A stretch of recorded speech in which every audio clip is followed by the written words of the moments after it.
deal with human rights matters that we think are of importance to Kenyans generally, and especially the poor Kenyans. So without further ado, I'd like to formally invite a representative of the management committee, Mr. Alan Mukuki, who is the Director of International Partnerships. And as you can see, it's Strathmore Law Clinic and Barefoot Law. Barefoot Law is an international partner, so there's no better person to make us feel at home other than Mr. Alan. Let's appreciate Alan. Good morning. Morning once again. Alan Mukuki is my name, as introduced by Patrick, and I would like to extend a warm welcome to all of you to the business school. Ideally, the dean of the business school would be the one to invite you here because the law school is on the other side. But on behalf of Strathmore, I would like to invite you to welcome you here and to ask you to feel at home, feel welcome. And the subject matter also of today is something that the law school has been has been close to the heart of the law school. Dr. Kotonya will tell you back then when we started, I remember Lineto CM was also involved back then, 2015, when the law clinic had just, the dream had just begun. And now, 7 years later, the dream is still growing stronger. And we were just talking with Gerald here about how the dream is even becoming bigger than we anticipated. And we intend to continue growing it. Just a few remarks in terms of why are we here and why it's important that this is happening. Strathmore has always fashioned itself as an institution that has belabored and tried to impart upon the staff and students on the aspect of research and community service. It's no wonder that every holiday, as if you're a first-year student, you would have a compulsory service-based learning that is unpaid, where you have to serve the community to ensure that you also learn. There are times when you, especially for us lawyers, when you want to come to law school, you just want to come, study, go on holiday for 3 months, then come back, do another semester. 8 semesters are gone without having done much. In University of Nairobi, at least, where we were, that's what used to happen. But for Strathmore, we've tried to change that. And every student, at least at first year level, has to undertake some community service. This is not only limited to students, because also staff members have also been involved in one way or another, as you learn, especially when you have the presentation from Dr. Kotonya. The other pillar that is critical in the university, and the law school has also embraced it, is research. And part of today's presentation and part of today's engagement is also an outcome of research that has been done. And research not only to just produce papers and have them shelved after today, but research that would be helpful for the future in engagement. We were just discussing again today with Gerald on how can we, as Strathmore University and Barefoot Law, use the research that has been done between both entities, use this research to build further on more opportunities, and not opportunities to make money, but more opportunities to ensure access to justice. And this has been the main work of the law clinic here in Strathmore Law School.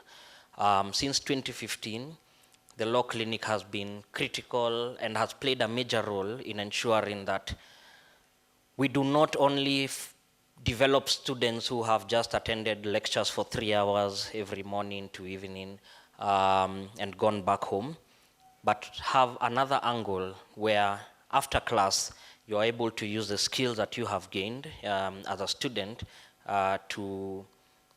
for instance, we've had students, I had one experience, I think 2017, I had just finished teaching evidence law after a whole semester, and then we were invited by now justice defenders to teach at Committee Maximum Prison.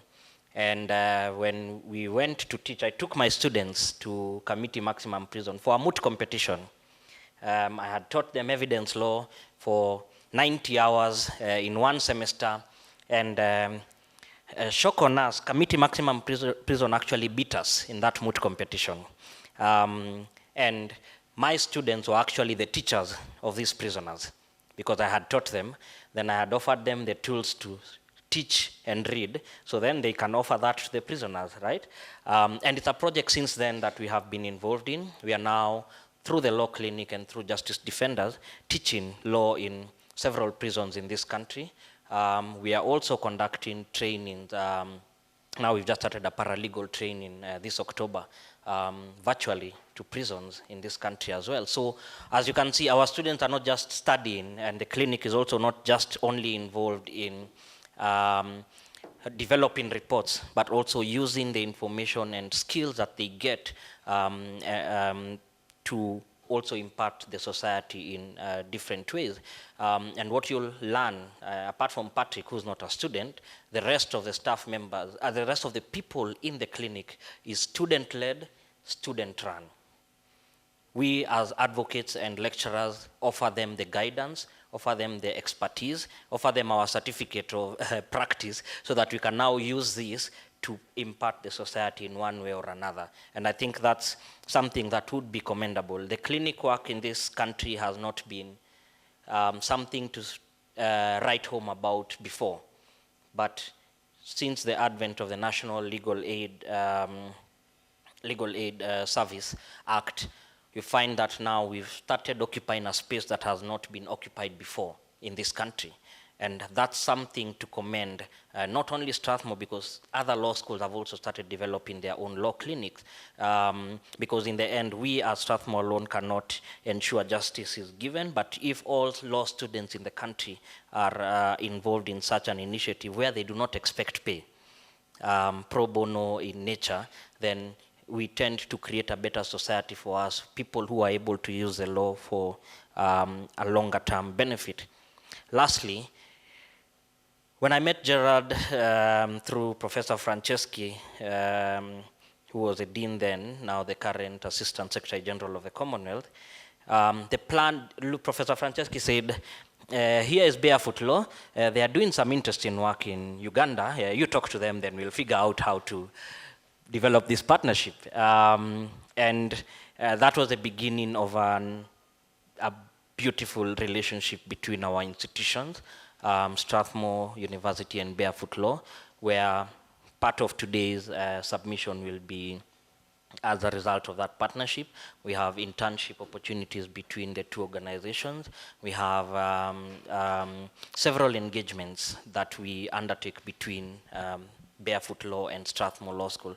So it has been a symbiotic and mutually beneficial relationship, and it continues being so. And we hope that in the discussion that will be had today, this is not just a discussion after which we just go home and say, well, that was good, we had some good meals, we had some good conversations, but something that will spark something that begins from here as a spark and becomes a fire later on. And as Dr. Kotonya wrote somewhere this week, the essence is that we've not had these discussions in a deeper context as a country. And it's about time that when you're talking about access to justice, how can we measure it? Not only to get donor money. I was having a discussion yesterday with some people that most of the time these reports tend to, there's limitation of resources, keywords. Someone wrote on Twitter, what are the keywords we've abused of late on donor funding, sustainability, durable solutions, and the like. That's not the bottom line we are looking for. We are looking for the bottom line of that person who cannot pay 70,000 to file a case in the High Court of Kenya. has access to that justice because there's an entity like the Strathmore Law Clinic partnering with Barefoot Law and other organizations that has made it possible for them to do so. And as soon as we can be able to realize that aspect of access to justice, then we will have at least achieved a constitutional mandate for us who are advocates, also those who are not advocates, just to ensure that that person who cannot afford has been able to access justice. And even that person who can afford has been able to access justice without having to go through corrupt routes. That said, lawyers can talk and talk and talk. I would like to stop there, and I would like to wish you fruitful deliberations, and I hope that this is the beginning and a continuation of something beautiful. Thank you so much. Thank you so much, Mr. Alan, for the remarks and for welcoming us to SBS.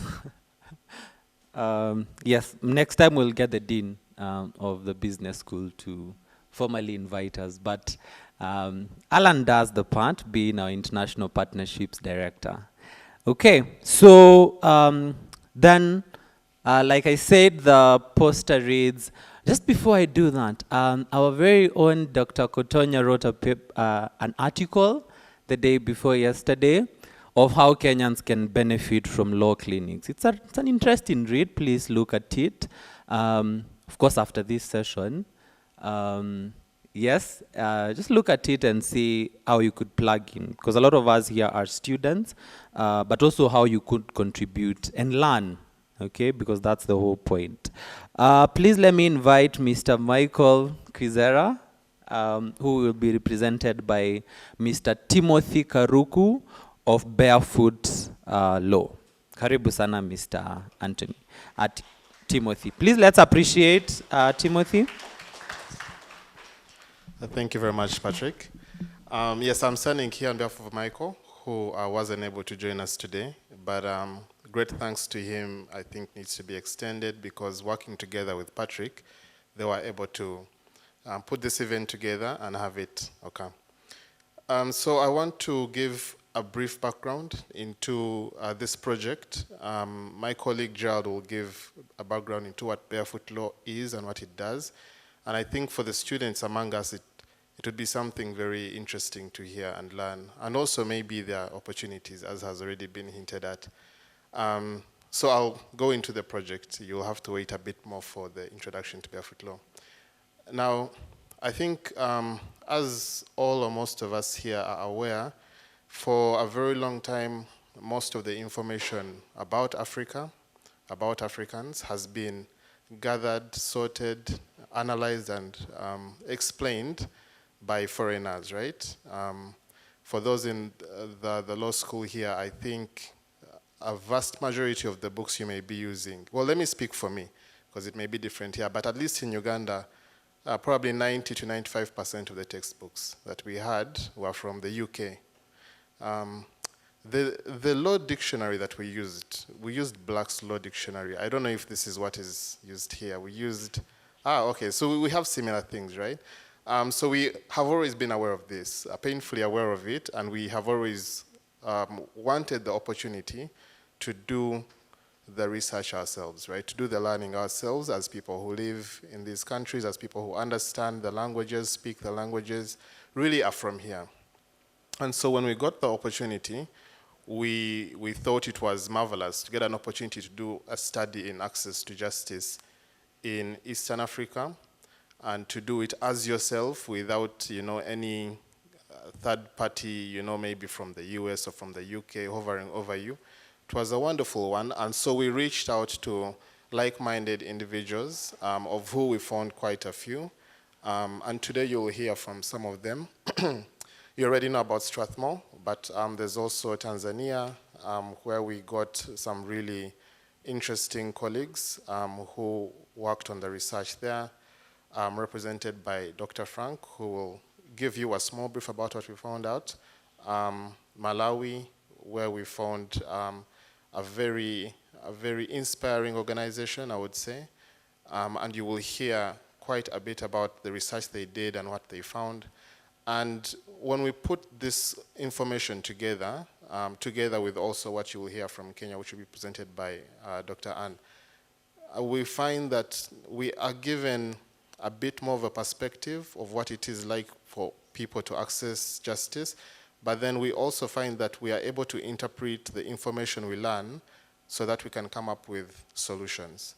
So what we're going to present, and I hope discuss together with you today, will be the challenges that are faced in our countries in relation to access to justice. We know there are challenges, we live these challenges, but also to see what opportunities can come out of these challenges, and also to try and promote the spirit of working together. Because in a sense, whenever I think anyone speaks about borders, you realize that I think for any of our countries, along every border you will find there are tribes, which the same tribe lives on this side, the same tribe lives on the other side. So these borders are really arbitrary markers. So instead of working individually, we want to build a culture of working together, of working in unison, because that is how we can improve the situations that we see in our countries. So with this, I think it's important for us to come to this discussion with that mindset, and also to come to the discussion with a mindset of how do we improve, how do we do things a bit better, how do we elevate ourselves, because no one else will, right? If you don't elevate yourself as a nation, as a continent, no one else will. So I think that will be the spirit of the discussion that we'll have. So with that very brief remark, I'd like to invite Gerald Abila, the Executive Director of Barefoot Law, who will give us a broader background into Barefoot Law, what it is as an organization, how it started. And as we have a lot of students here, but also practitioners, to start the conversation on how do we work together to improve the circumstances in East Africa, in Africa broadly, because if we don't do it, clearly no one else is interested. Thank you. So, Gerald?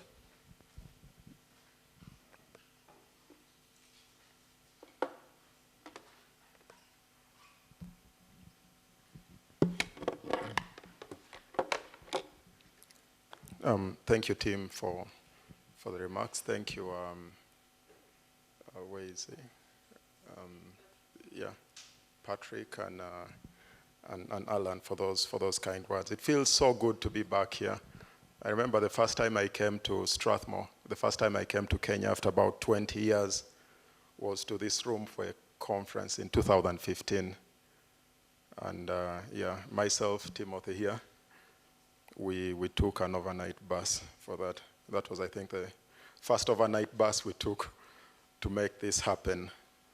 It was nice listening to Alan's opening remarks. It reminded me about how this started and why we're here today. And when I think of it, Barefoot Law and Strathmore are a natural fit, especially Barefoot Law and Strathmore Law School.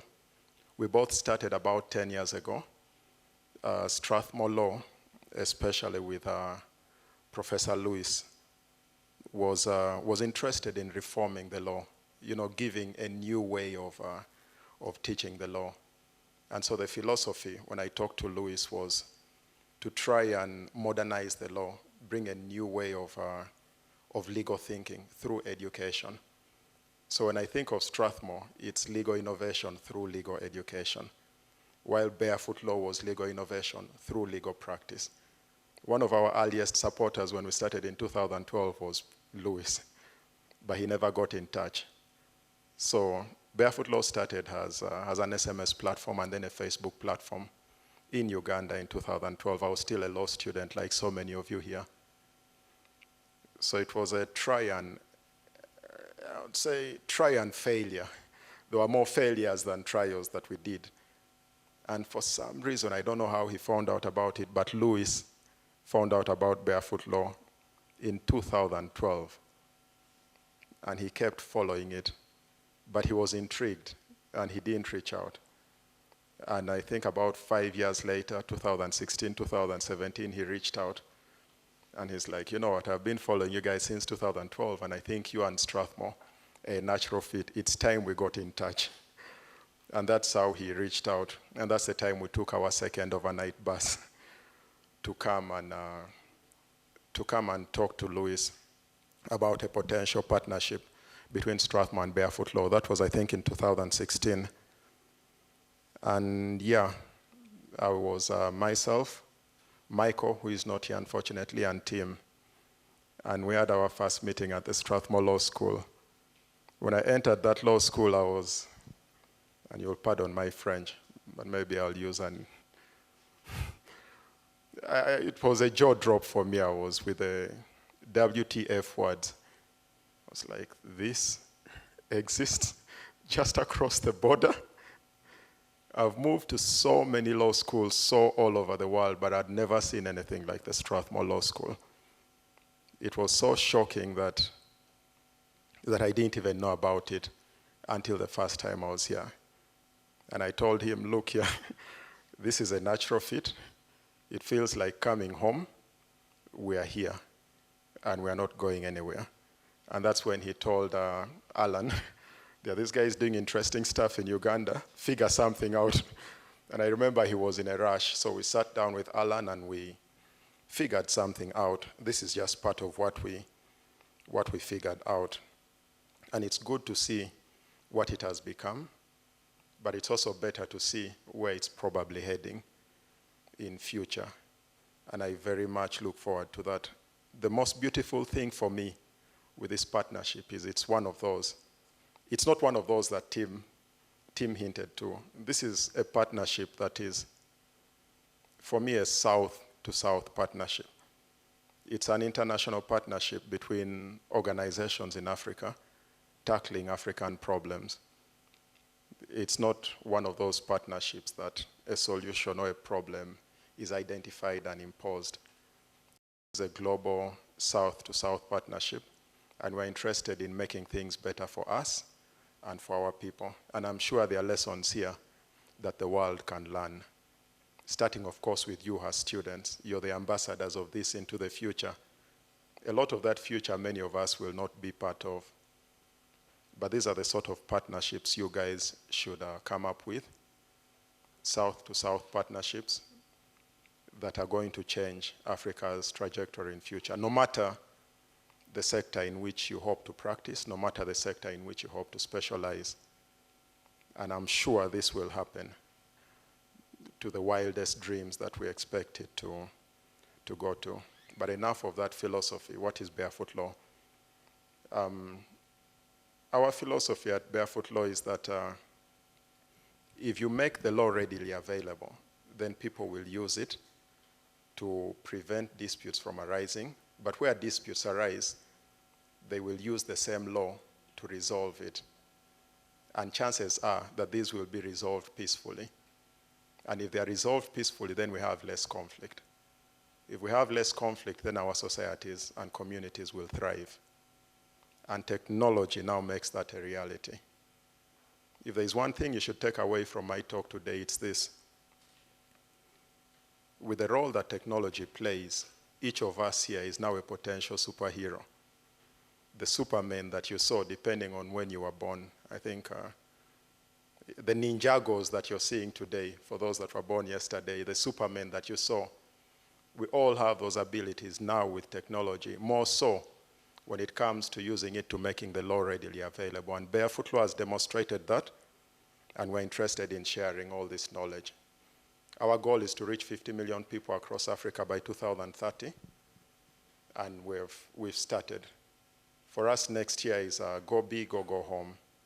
So we're trying to share this wisdom to different countries, and that was a bit the foundation for this report. The report was more, what are the problems that are being faced in many of these countries, and how, going forward, can we develop solutions? Of course, leveraging technology to overcome some of these. With that philosophy that I told you, hopefully, if everyone has access to the law, then conflicts will be resolved more peacefully, and our communities will thrive.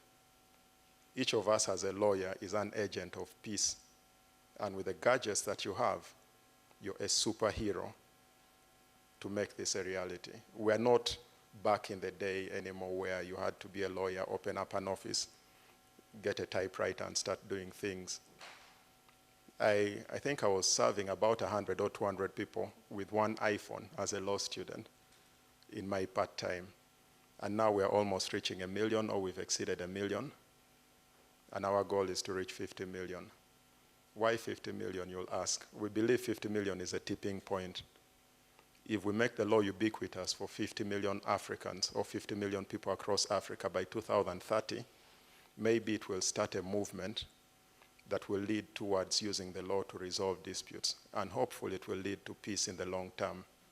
For us, technology plays that role. For you, it may be something else. But just have that at the back of your mind. Technology is the cheapest tool that you can use to that. And the challenges that you will be seeing presented today, a lot of them will have solutions. And some of these solutions will be tech-based, some of them will not be tech-based. And I won't go into the report. Presentations on that are going to come up. But I'll just go back to what I said. With the role that technology plays, each of you is a potential superhero. I used potential in quotes because don't take it as a guarantee. But I'll take you down memory lane just a bit. I like telling stories. I think after 10 years in the game, I'm more of a storyteller than I am as a lawyer. The problem with being a lawyer is you end up talking a lot. So I'll try and have this a bit quicker. Growing up, my grandmother was one of those people in the village that everyone turned to for help. She knew what sort of herb you would mix to solve what sort of problems. And because society was at a certain point, at a certain time, a lot of these problems they thought were supernatural in nature. And so they thought because she had this ability to identify leaves and mix them and treat them, there's a chance she had supernatural powers. And so they treated her as such. And many of them were left bewildered because of her ability to do that. And I remember once, because of all the aura that the community had about her doing this thing, she called me once to her hut in the village, and it's a dark room. And she asked me some questions, and I couldn't answer. And I think the room had a number of people in as well, but I couldn't see them because it was dark. You know, just a hut, a traditional hut, grass thatched, no lights. There was no solar light by then. And because I had these people laughing in that room, and I couldn't see them, myself, I was bewildered. It was one of the first times in my life I remember getting shocked and having no understanding of things. I thought, because everyone thought she had these supernatural powers, maybe there were things talking in that room. And I ran out of that room in shock. The second time I felt something else like that was at the IBM. I remember I went to the IBM Think Lab in 2018, 2019, around there. And I had a chance to go to one of the supercomputers they had. It's called Watson. I don't know how many of you here have heard of it. And it's in a room, quiet room, with lights all over it. And I spent some time in that room alone just looking at this thing. And, you know, trying to process the abilities this thing had and what it could do, whether it comes to health, whether it comes to agriculture, whether it comes to education, whatever field. And it left me in shock again. That's the second time I got bewildered. The third time I got bewildered was looking at the possibilities that AI and machine learning can do for everything, including the law. For those of you that are on the internet, there's a new thing that's trending, an AI system that can draft contracts as well in no time, that can engage in superhuman, I would consider superhuman conversations or human conversations. That has left me bewildered as well. And all these things that when you see the future, it leaves you, especially if you see a future that you know belongs to someone else, you end up getting apprehensive. Just like parents of these days are trying to keep their kids away from technology. Parents of those days tried to keep their kids away from video games. Parents of those days tried to keep their kids away from newspapers and the like. There's always that apprehension. And for me as a lawyer, after looking at where the world is going with regards to technology, I know it provides a solution, a very wonderful solution to many of the challenges that we are going to demonstrate or show to you here today. But where does that leave you as a lawyer, as a legal practitioner? On the one hand, your potential superheroes, because this technology is almost freely available. But on the other hand, if you fail to adopt, you risk being pushed on the sidelines, because a lot of what is going to give you these superhero powers is a lot of what could potentially put you out of a job. Because things like document drafting, things like notarizing documents, drafting wills, eviction orders, all these are things that are now automated. And where does it leave you as a lawyer? On the one hand, you're a superhero, but on the other hand, some of what you're going to specialize in is going to be taken over by a machine. And the more I thought about this, the more I sort of started understanding what makes us human and what makes us lawyers, what makes us human being lawyers. The machines that we are talking about, the technology that we are talking about, will handle a lot of these tasks, but it cannot be human. So for you, as a law student of the future, for you as the people that are going to use some of these solutions to resolve the challenges that will be demonstrated today, what you need to do is to appeal to your humanity, because that's the difference between you and the machine. And as a lawyer, appealing to your humanity means specializing in things that a machine cannot do. And this means you may need to specialize a lot in alternative dispute resolutions and solving a lot of these problems as human beings. Step out a bit of your lawyer bubble and realize that first, you're a human being, and second, you're a lawyer. So in all the challenges, in all the solutions that you're going to develop, first, you're a human being, second, you're a lawyer, because a lot of your legal tasks are going to be taken over by these gadgets, but none of your humanity will be taken away.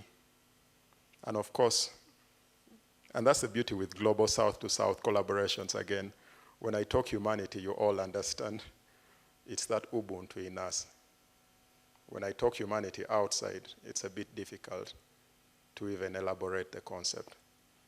So use that as your strength and use that to develop solutions, tech or non-tech-based solutions to the challenges that you're going to see today. And yeah, let's develop solutions that get our people to thrive. This is the first step. And like Alan said, there's a lot more that's coming in terms of collaborations. I ask you to go and check out our website, barefootlaw.org. Learn as much as you can from us. A lot of this we've discovered, we've stumbled, but now a lot of this material is out there. You can develop better solutions than us, but always use those solutions towards making the law readily available for all. And I'm happy to brainstorm after the conversations today on how we can potentially collaborate to develop some of these solutions. Of course, not only tech-based solutions. And yeah, I'm happy to be part of the Strathmore family, and we look forward to a wonderful collaboration in future. Now, and of course in future. The term future is also a bit of a futuristic term.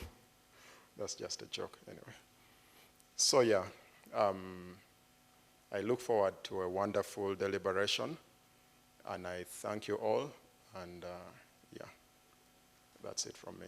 Oh, one second before I end, there's a team of guys that have come all the way from Uganda. Just raise your hands a bit. Yeah, they came specifically for this, part of Barefoot Law, and friends. So you can also reach out to them and welcome them the Kenyan way. Thank you.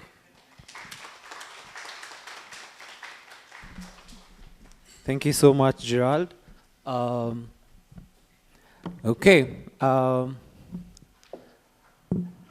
Okay, I think we are trying to catch up with time.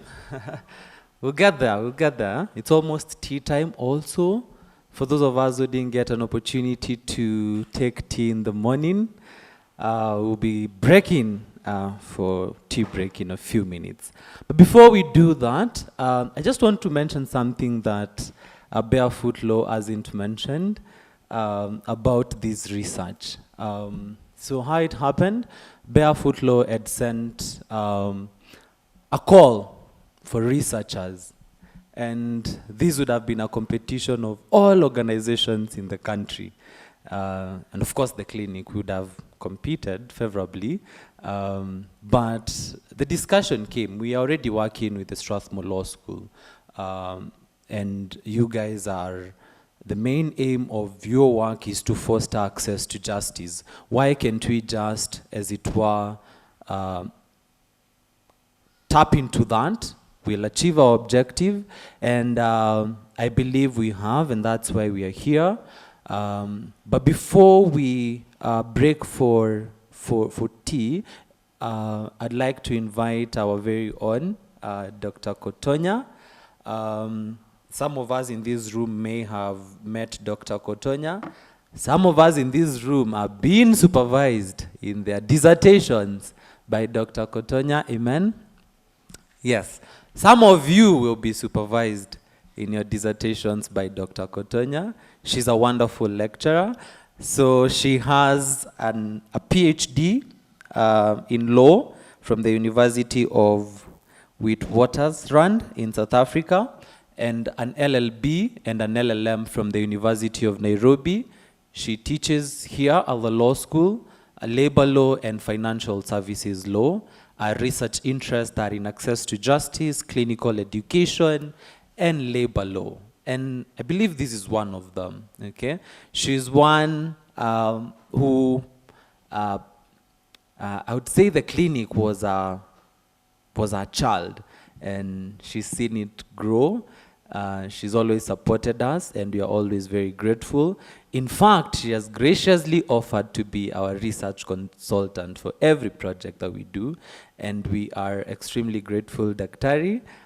So karibu sana. So Daktari was the lead for the Kenyan research team. She's going to share with us briefly the research findings. Before then, we break for tea and come and hear perspectives from the other countries as well. Please, let's put our hands together to appreciate Daktari as she comes.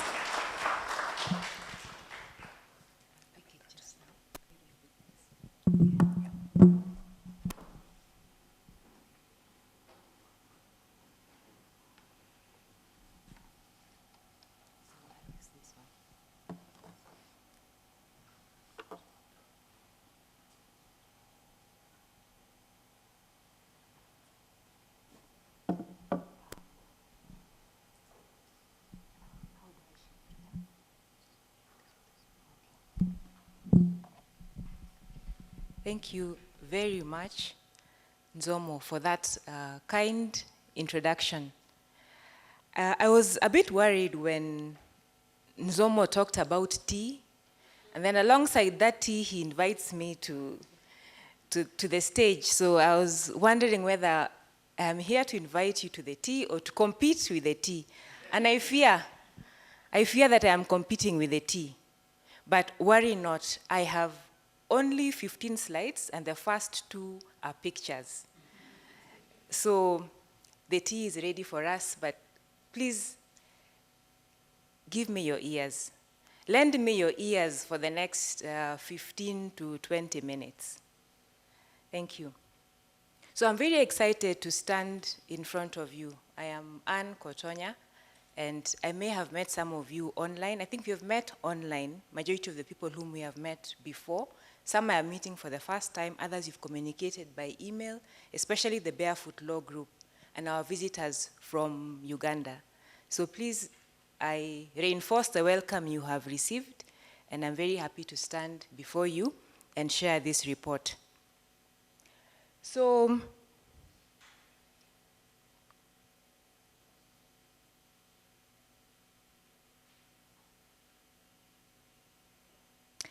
I want to put it on slideshow, and this is not my laptop, so I'm not familiar with it.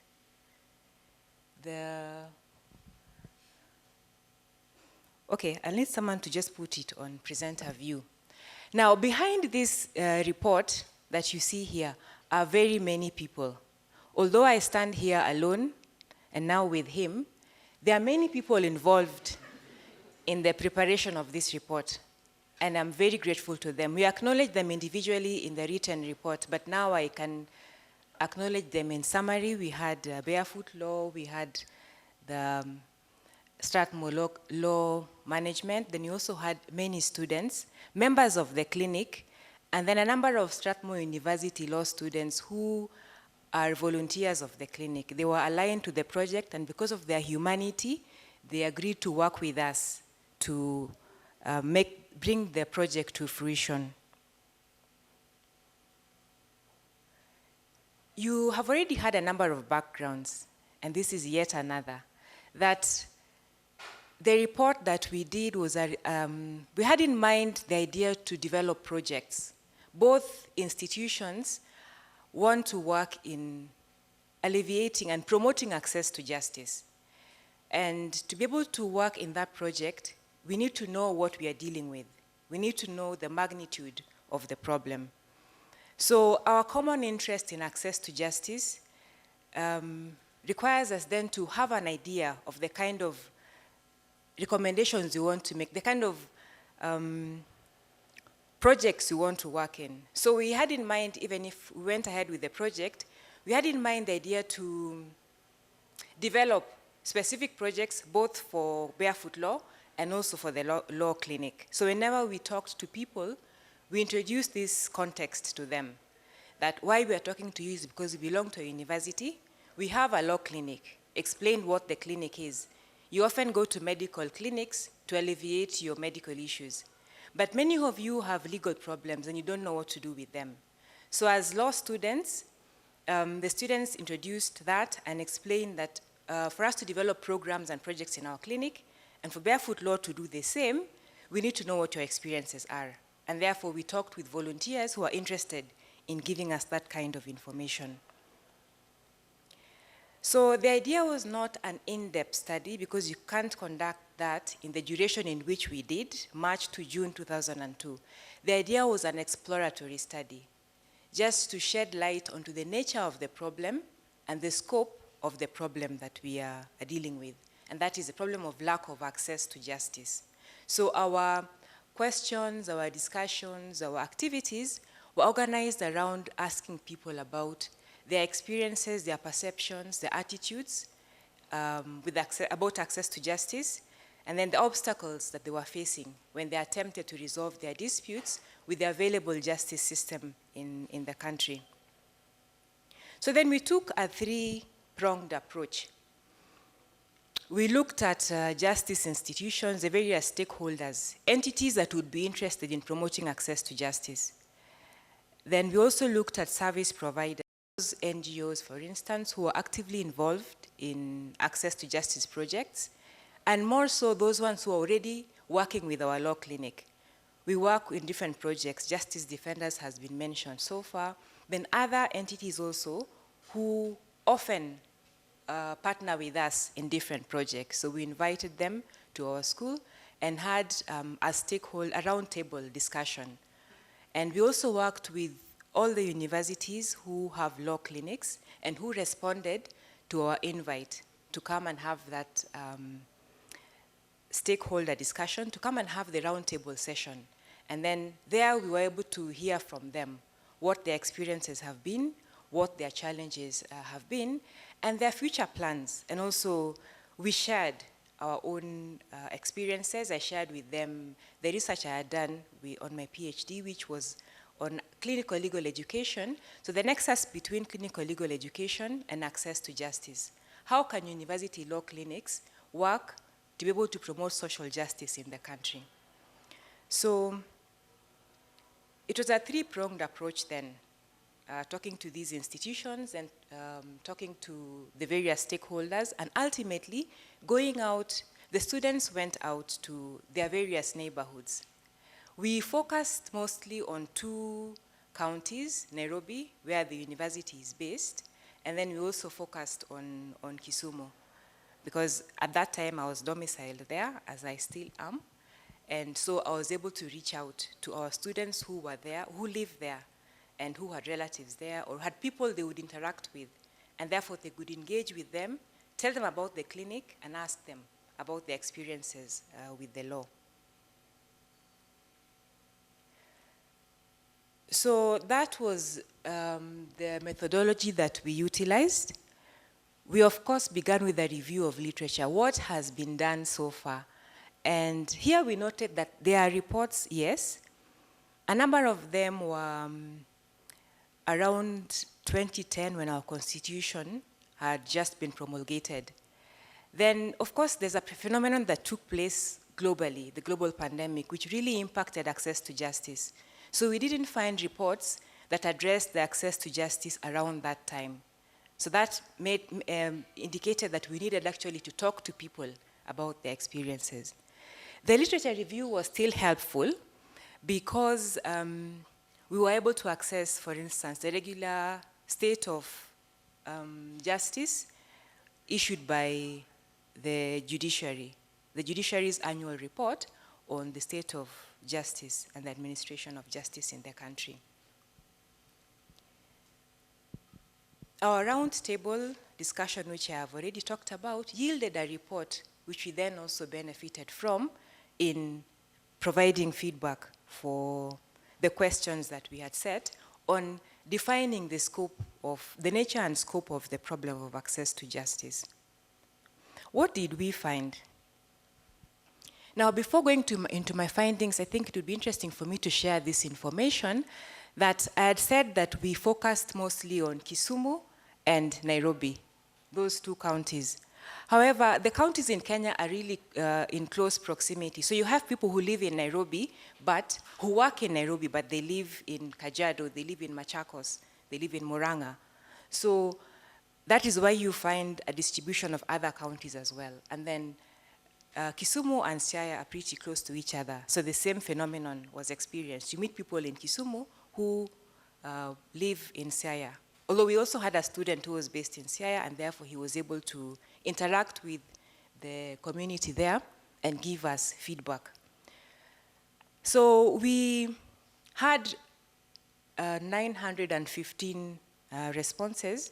The respondents were about 1,000, but some of them did not respond to all the questions.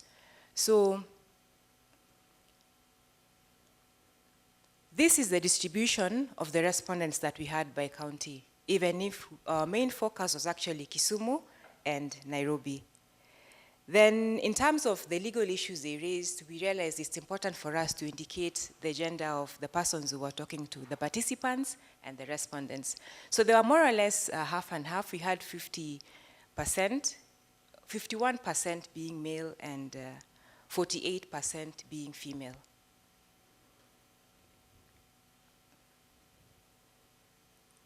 Since the research was focused on the average Kenyan, we understood the average Kenyan to be a person who would ordinarily need legal aid.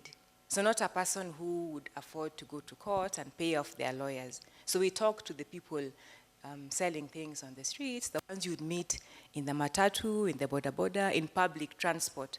So we went to the marketplaces, places where people would be waiting, the bus stops, and just ask volunteers who would be interested. Of course, some were not interested. They did not give their consent, and we did not force them as required by research ethics. But the ones who agreed to talk to us gave us the information. So majority of these were self-employed, 38.4% of them. A good number were unemployed, 26%, maybe explaining why they had time to talk to us, but also explaining the socioeconomic status of a good number of people in our country. The rest were from civil service, private sector, and then others who were casual laborers, retirees, or students. What did we find? 58.1% perceived the justice system in the country as being unfair. So we put justice alongside unfairness. That is, it's true we have a justice system, but the general feeling, at least of 58.1% of the people, was that this system is there, but it is not fair. And when asked more about the unfairness, why do you think that it is unfair? The issues that arose were some which we are still particularly familiar with. Case backlog, that a person has a case pending before the court, but it is taking too long to be resolved. So they are constantly being adjourned. You have a matter that is going on for over 10 years in the court system. This was also addressed in the judiciary report, and they indicated the efforts that are being made to address the issue of case backlogs. And as we are aware, a number of judges are also being sworn in, have been sworn in very recently, in an attempt to address this situation. So other comments that arose regarding the sense of unfairness in the justice system is that there have been delays in the resolution of disputes. So both cases, court cases, and the alternative dispute systems that they have attempted to use tend to take too long to resolve those disputes. And then the cost of the legal fees is prohibitive. So they may want to access lawyers, but they cannot afford to do it. And then given the distribution of respondents that we saw, it makes sense that if you have that percentage of people who are not working, who are in casual jobs, they would still need to resolve their disputes, but they do not have sufficient income to retain lawyers. The problem of bribery and corruption, I'm sure not only an African problem, but it's particularly experienced in accessing justice and accessing justice institutions. The young people, among the youth, felt that they did not have freedom to walk around the residential areas, to do things as they would want to do them because of their interactions with the police, who they experienced as not being sufficiently active, and when they were active, they were hostile. So there was a poor relationship between the police and the youth in many of the areas. And a special mention was made of criminal matters going unresolved. So apart from staying in the case in court for too long, they would then just disappear unresolved. So missing files, or just a case seems to disappear in thin air and ends up being unresolved.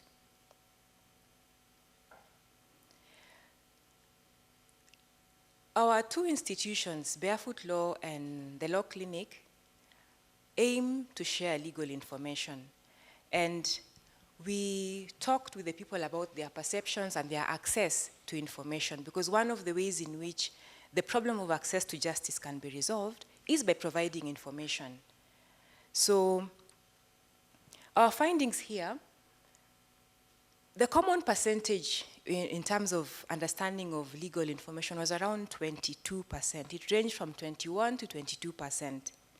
So 22% perceived that legal information was easy to find. 21% felt that they understood their rights and their legal protections. Another 22% felt that legal information was actually easy to understand. So this leaves a whole 80% who have minimal understanding of their rights, of the law, of the legal system. Those who considered legal assistance easy to find were only about 21%.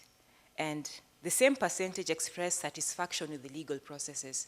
So even as we'd said, the majority view was that the access to justice and the justice systems are unfair. There are people who find it fair and who are satisfied with the processes. And those were about 21% of the ones we interacted with. In terms of facilities, which based on the judiciary reports, an effort has been made to improve the court facilities. 16.9% were dissatisfied with the facilities that they had experienced. So that was their own perception. And in terms of justice pathways, we asked them, so for you to access justice, was it an easy process? Did you have to go through a number of processes to get to what you wanted? So the processes entailed filling forms, going to various offices, going to court, all of the above. And for the majority, again, they knew they had to fill forms, they had to go to court, and also go to a number of offices. So it's a protracted process. It's not really a straightforward process. Given the programming needs of the law clinic, and then also of Barefoot Law, it was important for us to know the kinds of legal needs that people experienced. And the disputes, there was a big range of legal issues that was consistent among the respondents. The majority was in employment, and that was of interest to me as a labor law lecturer. But the majority of legal issues experienced were in the employment sector. 13.8% of the issues of the respondents. And then 12% were land issues. The other percentage that stood out as being particularly high was the questions of arrest. So we can tie this to the issues that the youth had raised and their relationship with the police. So the other matters that I could then highlight were inheritance difficulties, child custody, questions of separation and divorce, landlord and tenancy issues, adoption, police brutality, and traffic cases. Where did these people seek help? It's painful to see the first percentage, 23.4%, the highest percent, have not resolved their disputes. They had nowhere to go and they had no one to turn to. And of course now they are hopeful that because we have talked to them, they assume that we are going to talk to many more people as I'm doing now and will attempt to alleviate the problem that they're experiencing. Then another resulting surprise was that the second highest percentage, 20.2%, went to resolve their issues before the chiefs. These are the leftover provincial administrative system of the retired constitution. So chiefs are very active in settling disputes. And then others would then go to the police. So the court system accounted for about 16.5% of institutions where help was sought. I would here also note that people seek help from their political leaders, women's rep, the MCAs, governors, the senators, in an attempt to resolve those legal issues that they have.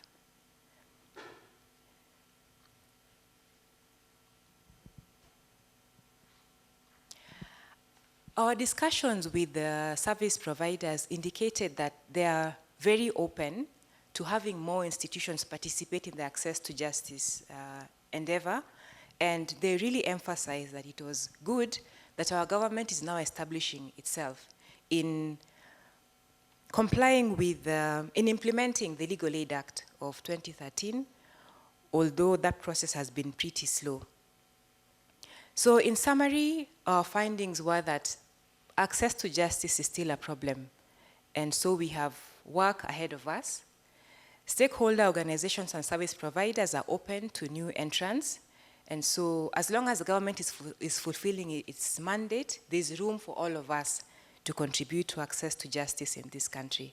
Thank you for listening to me, and I invite your questions.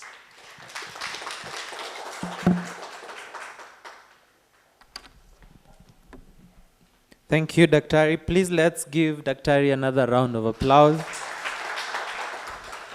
Okay. I don't know why Daktari was scared again about competing with the T. I think she's done very well.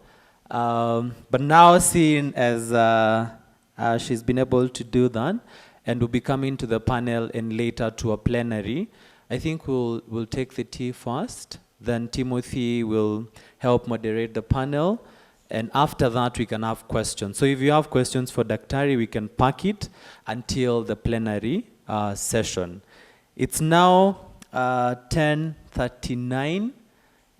Please, let's grab tea quickly, and we can be here at Mr. Timothy Karuku. Mr. Timothy Karuku is the Director of Programs and Impact at Barefoot Law. He specializes in innovating ways of providing legal services to the end of making access to justice available for all. He has co-founded multiple non-profits. He is a continuing student of laws and how they are evolving as humanity enters into a more digital and cyber-connected world. He's also an advocate of all the positive potentials that technology holds for humanity. So without further ado, allow me to invite Mr. Timothy Karuku, who is going to moderate the panel session for today, and who is going to lead us in the next 45 minutes or so. Karibu sana. Asante. Hello again, everyone. It's good to be back from this break. I hope we're all feeling good and ready to proceed.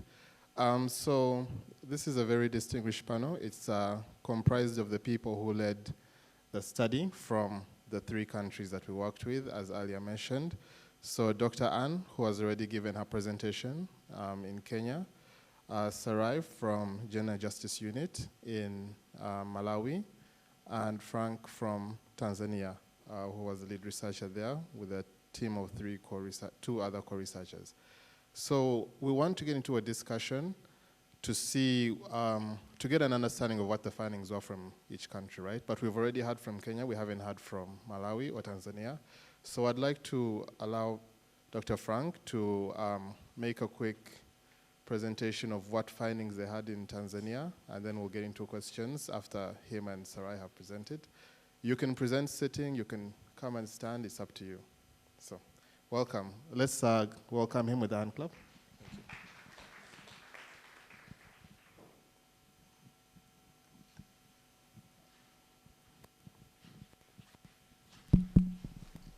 Okay. Thank you, Timo. Good morning. Okay, as introduced, I am Frank.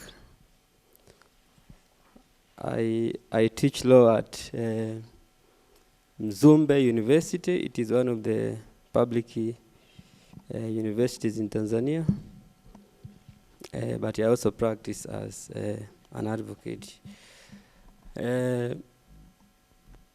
I was leading a team that was doing research about access to justice in Tanzania, and we were 3. The other colleagues, we had Dr. Kalekwa, who is a senior researcher from the Law Reform Commission of Tanzania, and the other guy is Mrisho, who is a senior magistrate. Yeah, so the focus was the same, and basically when I was listening to Dr. Anne when she was making presentations, unsurprisingly, it's like the findings that they got in Kenya are more or less the same to what we also found out in Tanzania. Our research was done in 3 regions. We had Dar es Salaam, we had Dodoma, which is a capital, and then we had Mbeya. The reasons why we chose these 3 regions is because, as I said, we were 3. So I was based in Mbeya by then. That's why I was working. So it was easier for me to do research there. And my colleagues, the other one was based in Dar es Salaam, who is Mr. Mrisho. He's a magistrate there. And the other one is based in Dodoma. So we agreed that each one of us should do research in those particular regions. And the approach that we used to conduct research, we basically used the questionnaires. We also conducted interviews, but we also used the focus group discussions. And the focus group discussions was for religious leaders and local government leaders. We thought that it was important to get information from local government leaders and those who are religious leaders, because these are the people who are like in their day-to-day activities, they deal with people. So if we discuss with them, at least we'll be able to get to know what is transpiring or what is happening on the ground. And then we had some interviews with legal aid providers and also some government officials, particularly the Registrar of Legal Aid, the Law Reform Commission, and the Tanzania Commission for Human Rights and Good Governance. Just briefly, what we find out in respect of access to justice, just like our colleagues in Kenya, we found out that many people do not have confidence in the current justice system. And unfortunately, even government leaders at the local level, they don't have confidence. So that is a problem, because we expect that these are the people who represent the government at the local level. So when we are talking to them in focus group discussions, all of them say that they don't have confidence in the police, they don't have confidence in the judiciary because of corruption, because they are saying cases are taking too long, but also they are saying police cannot maintain like anonymity. So for them, they say it is risky for even to report or to reveal information to the police, because if you go to the police and inform them about something, and especially when they are dealing with rich people, you can take someone to the police custody today, and immediately after leaving the police station, that person is released, you see.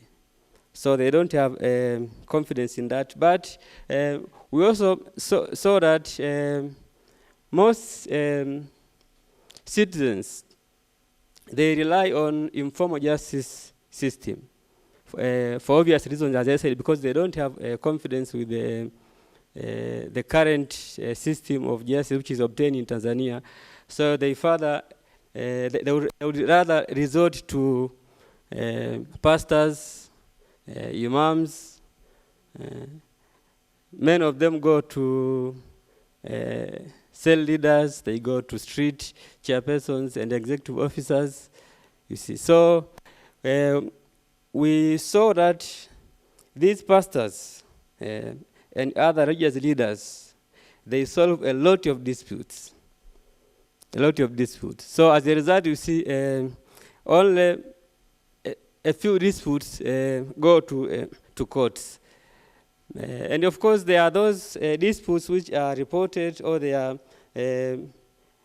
before these religious or local leaders. Sometimes they are not able to resolve them, but because people don't believe in the justice system, so they just leave it there and they leave it to God, you see. So that is a serious problem that we found out. But also we found that of course the government and private sector, there is that relationship in terms of relationship between private institutions which are registered to provide legal services. They sometimes work together with the government, but that relationship has not been very stable, you see, especially during the fifth government. The relationship between private and government sectors it wasn't good. So you see, if you are talking about access to justice, you are talking about human rights, you are labeled as like you are against the government. There is a Swahili word for those who understand Swahili. They were calling them mabeberu. So when you say anything about justice, they say then you are being used to fight against your government. So the space for civil society organizations was shrinking, but at least now we see the situation is somehow promising. But the government sometimes is, instead of like saying that the complementing each other, we see there are sometimes unnecessary restrictions. So as a result, some institutions were even deregistered because in the few years we had options under the law. If you are an NGO, you had an option to register yourself either as an NGO or you register as a private company limited by guarantee. But that option has been abolished. You could also register yourself as a society. But later on, the law was amended. So if you are an NGO, the only option available is to register under the NGOs Act. And when you register under the NGOs Act, the registrar of NGOs has enormous powers. You can be deregistered at any time. Unlike when they used to register under the Companies Act. So when you register as a company, then it was not easy for an institution to be deregistered. So that is another problem. I think because there will be an opportunity to answer questions from Timothy and members of the floor, maybe I should just end here. And if there are issues that you think I need to elaborate more, I will be happy to receive your questions. Thank you so much. Thank you so much, Dr. Frank. And that was actually short but very informative. Already I have a few extra questions, so thank you. Sarai, feel free to present either where you are or up there at the podium if you like. For the camera, you are visible both ways, so I think it's okay either way. All right, let's welcome Sarai, please.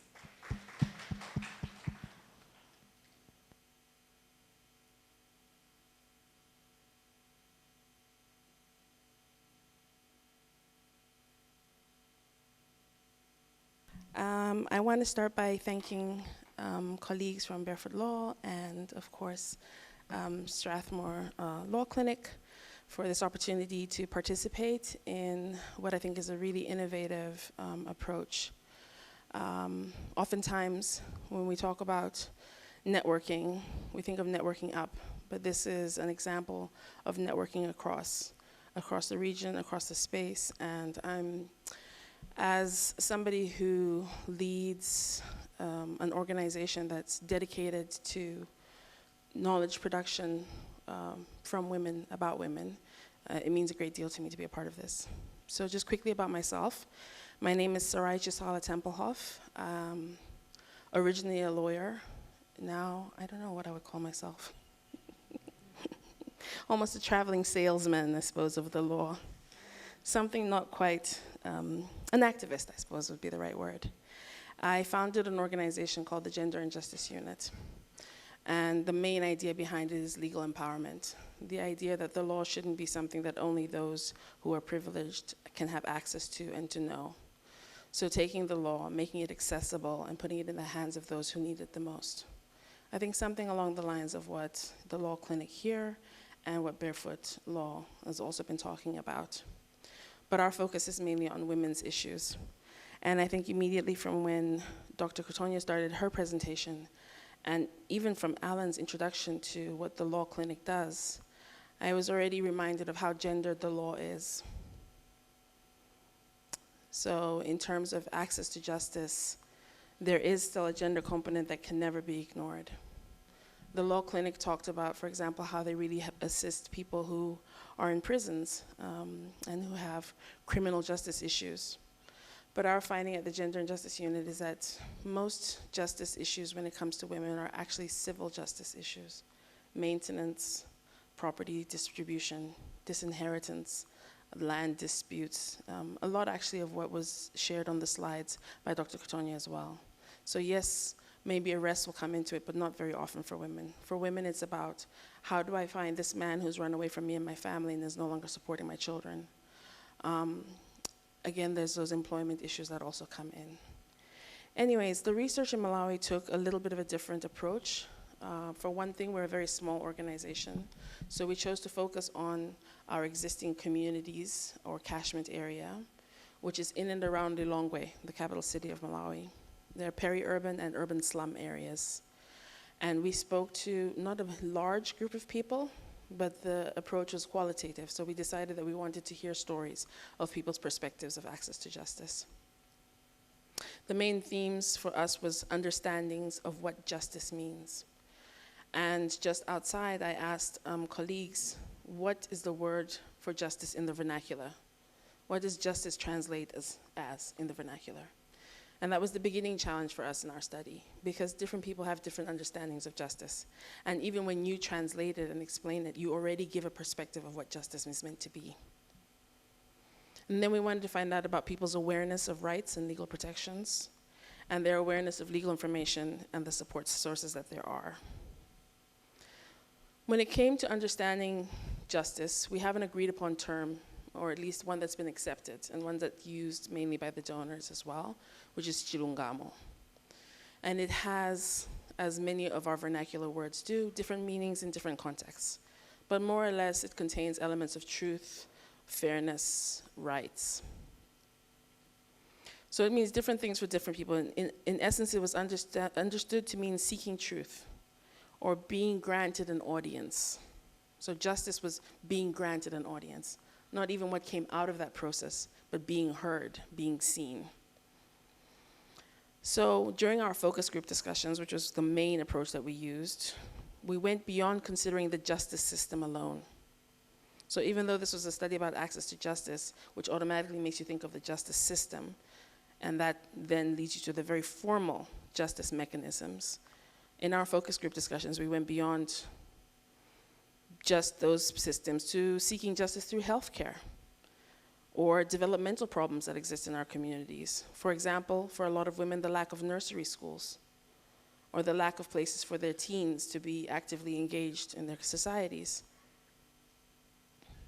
Participants stated that they have inadequate care, they have inadequate assistance, and that justice is actually only achieved by a stroke of luck. So you're only lucky if you manage to access justice of some sort. And they claim that fairness does not exist, and they use the government resources as their point of reference for the lack of fairness. Women shared that they encountered humiliating problems, particularly from medical staff or assistants when they go to the hospital for care. And so we saw that there was a difference in understandings of what justice and where spaces of justice exist when it came to the women and the men who were responding to us. And for many, the formal legal system is perceived as being unreliable and opaque, with the police unable to help people with their issues. Participants said that they needed community-level justice and that they don't have any organizations to advise them on referral channels, on means of getting toward the justice that they need. The cost of living was also perceived as another hindrance to accessing justice, whether it be formal or informal. And I also want to share just quickly that we have a unique challenge, and I don't think it's unique to Malawi. I think it's true across many African countries where the language of the court is English. So you've already created a barrier to accessing justice just through using a translator. So every time when you're in the court space, in the formal justice space, your words, their meanings have to go through what a translator believes or thinks. And that translator isn't always necessarily from your, if we want to use the word tribe, then we can use that. So they may also be using a language that's broadly used, but doesn't necessarily translate into the language of those people who have come to the court seeking justice. We retain a very dual system of justice in Malawi, with traditional leaders still being recognized. In fact, traditional leaders, for the majority of people, are their first access point.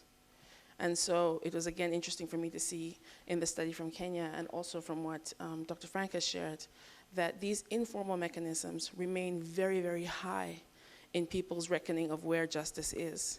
But we who serve and work in the more formal system, we sometimes neglect to assist people in accessing the justice that they seek in those mechanisms.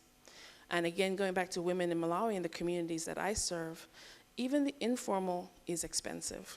So traditional leaders in Malawi will ask for a summons, court summons, the same way you would go and pay for court summons in the formal system. And that costs money. And that money comes from you, even if you are the victim or the complainant. You still need to pay for the court to sit. And depending upon which level of the traditional justice system you're at, it becomes more and more money. When it gets to the highest level, which we call traditional authorities, you usually have a council of about 12 people. And not only do you need to pay some kind of a summons, but you also need to feed them. And not just any kind of food, there has to be meat.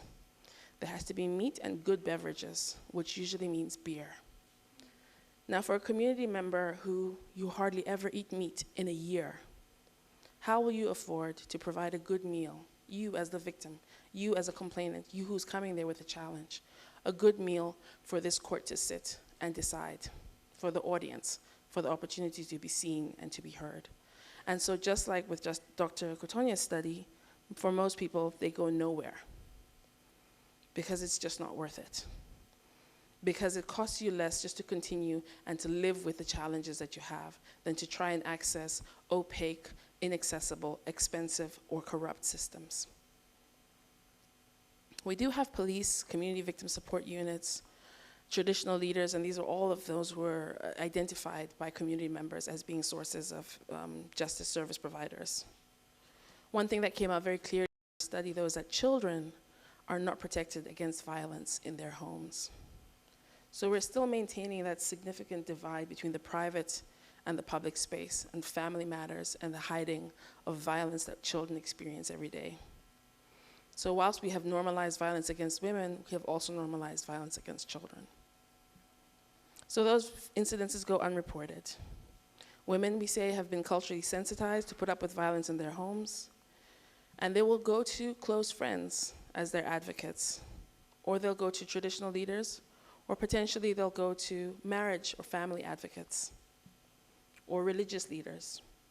It won't be automatic that they go to the court, because the formal mechanism will immediately demand a division, a divide, a cut, divorce. Okay, you want a protection order, but a protection order is going to be part of a divorce process. In reality, most people just want an intervention that will see an end to the violence, but a continuation of the family structure and the support that they so desperately require from that partner.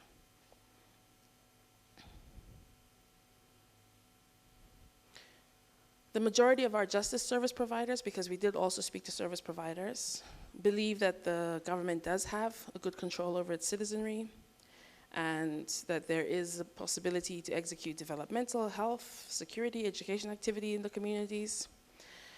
There were some opposing views over that, but for the main part, they believe that we have a government in place that works. And the main channels which they have proven to be impactful in communicating about legal issues include the radio, newspapers, gatherings, visiting schools, and then community mobilization through traditional leaders or religious leaders. Again, when we think about the means that we use to communicate legal information to communities, it's really important to think about how communities access spaces and which spaces are open to them. So newspapers require you to be literate. How much of our population, at least in Malawi, a significant amount of the population is not literate, and particularly not in English, which is what most of our newspapers are published in. And they're expensive. People will wait for weeks to gather older newspapers to catch up on the news. And so information is oftentimes delayed. Nowadays, we do have technology, and I think that that is, as we're talking through some of the solutions that might exist, that those are ways. We see how mobile money, for example, has really leveled some of these hierarchies that exist in our society, and we can use those kinds of avenues to get legal information out to the masses. Even though these structures are available in the communities, we still found that many community members were not aware of them. And even if they were aware of them, corruption remained a significant hindrance. Because if your husband has the little bit of money that's required to bribe the police officer, then the case will go away. And again, I think Dr. Frank alluded to this, the lack of understanding of how the formal justice mechanisms work means that when you go to court with your case, In Malawi, oftentimes there's defilement, which is what we call statutory rape, but still called defilement. And you will see that the accused gets to walk free that same day. The right to bail is not understood as justice for a woman and her child who have come there oftentimes complaining about another family member. So you've gone to this formal justice mechanism and now you're going home with the perpetrator. How is that then justice? And this is a huge challenge that we haven't really grappled with it enough. You know, how do we sit these two systems of justice next to each other? How do they speak to one another? And how do we ensure that communities who come forward, that their trust is then carried, handled, and protected? Lastly, I think in Malawi, it's a country where historically there's been a culture of silence. And I think we haven't really broken that silence very much, nor very well. There remains a culture of fear of the unknown and a fear of not knowing when it comes to accessing justice. And this is true both amongst men and women. There's a clear understanding that accessing justice structures, that those structures exist, but there's the idea that they're far-fetched. They're beyond the realm of the imaginable. They're out of reach. And then this is also coupled with the economic aspect of accessing justice. Community members are not able to travel constantly to make follow-ups on cases. So you can register a case that's literally 5 kilometers away, the magistrate's court. But then if there's an adjournment after adjournment after adjournment, the cost of a bag of maize is what it takes to go back and forth every single time. People give up. They will give up on a case before they get any kind of response from the court system. And then the court system also gives up because, you know, the parties are not here. And so it's a cycle. There's low literacy levels, and that impacts negatively on access to justice. Again, corruption. And we do have forms of working through paralegals and community members and dispensing justice through them. And we found that that has been very, very successful in some cases. For us at the GJU, we work through legal empowerment, as I said before. So trying to alert people and make people aware of what the law says and what they can do on their own. But the reality is it still remains the cost of transportation to get to the particular court, or the cost of bringing the traditional leaders together. And so that's one aspect that we still haven't, well, some donors are helpful, but it's not always possible to get at that. So I'm looking forward to our conversations today. I'm really excited to be among students. I am deeply jealous and hoping that I'm going to be hired, you know, by Strathmore Law after this, because I believe teaching is a passion and it is one of mine. So thank you so much for all of your attention. I look forward to your questions.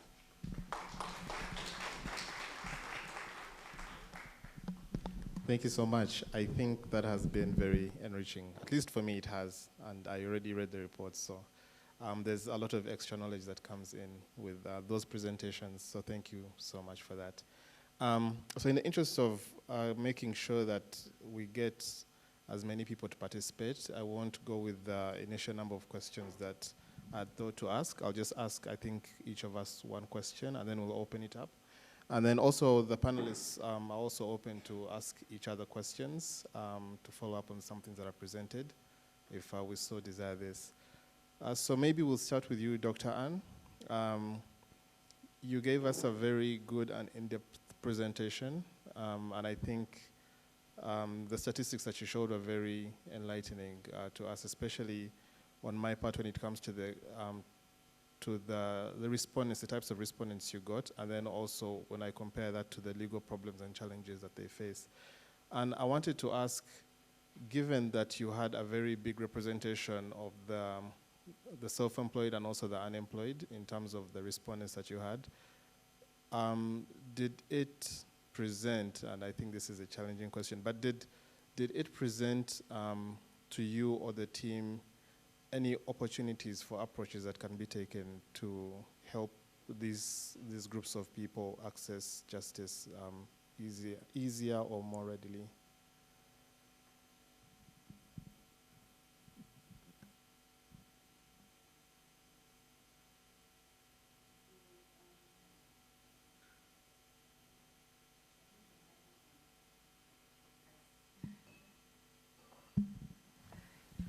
Taking a break.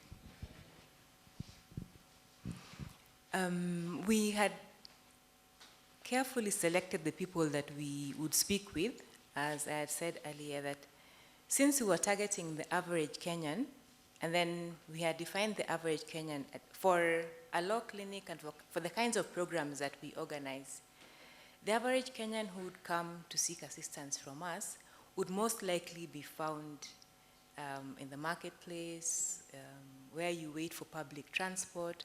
So those are the places where we met these kinds of people. And one question we asked them, which I didn't project here, was that whether they had a mobile phone, because we're already aware that some institutions are already using mobile phones to share legal information. So we wanted to know if in our future programming, even if we had things we could send by phone or communication, they would be able to reach it. And it was pretty interesting that about 79% had phones, and not just phones, they had smartphones. So we asked them, is it a smartphone or a mulika mwizi?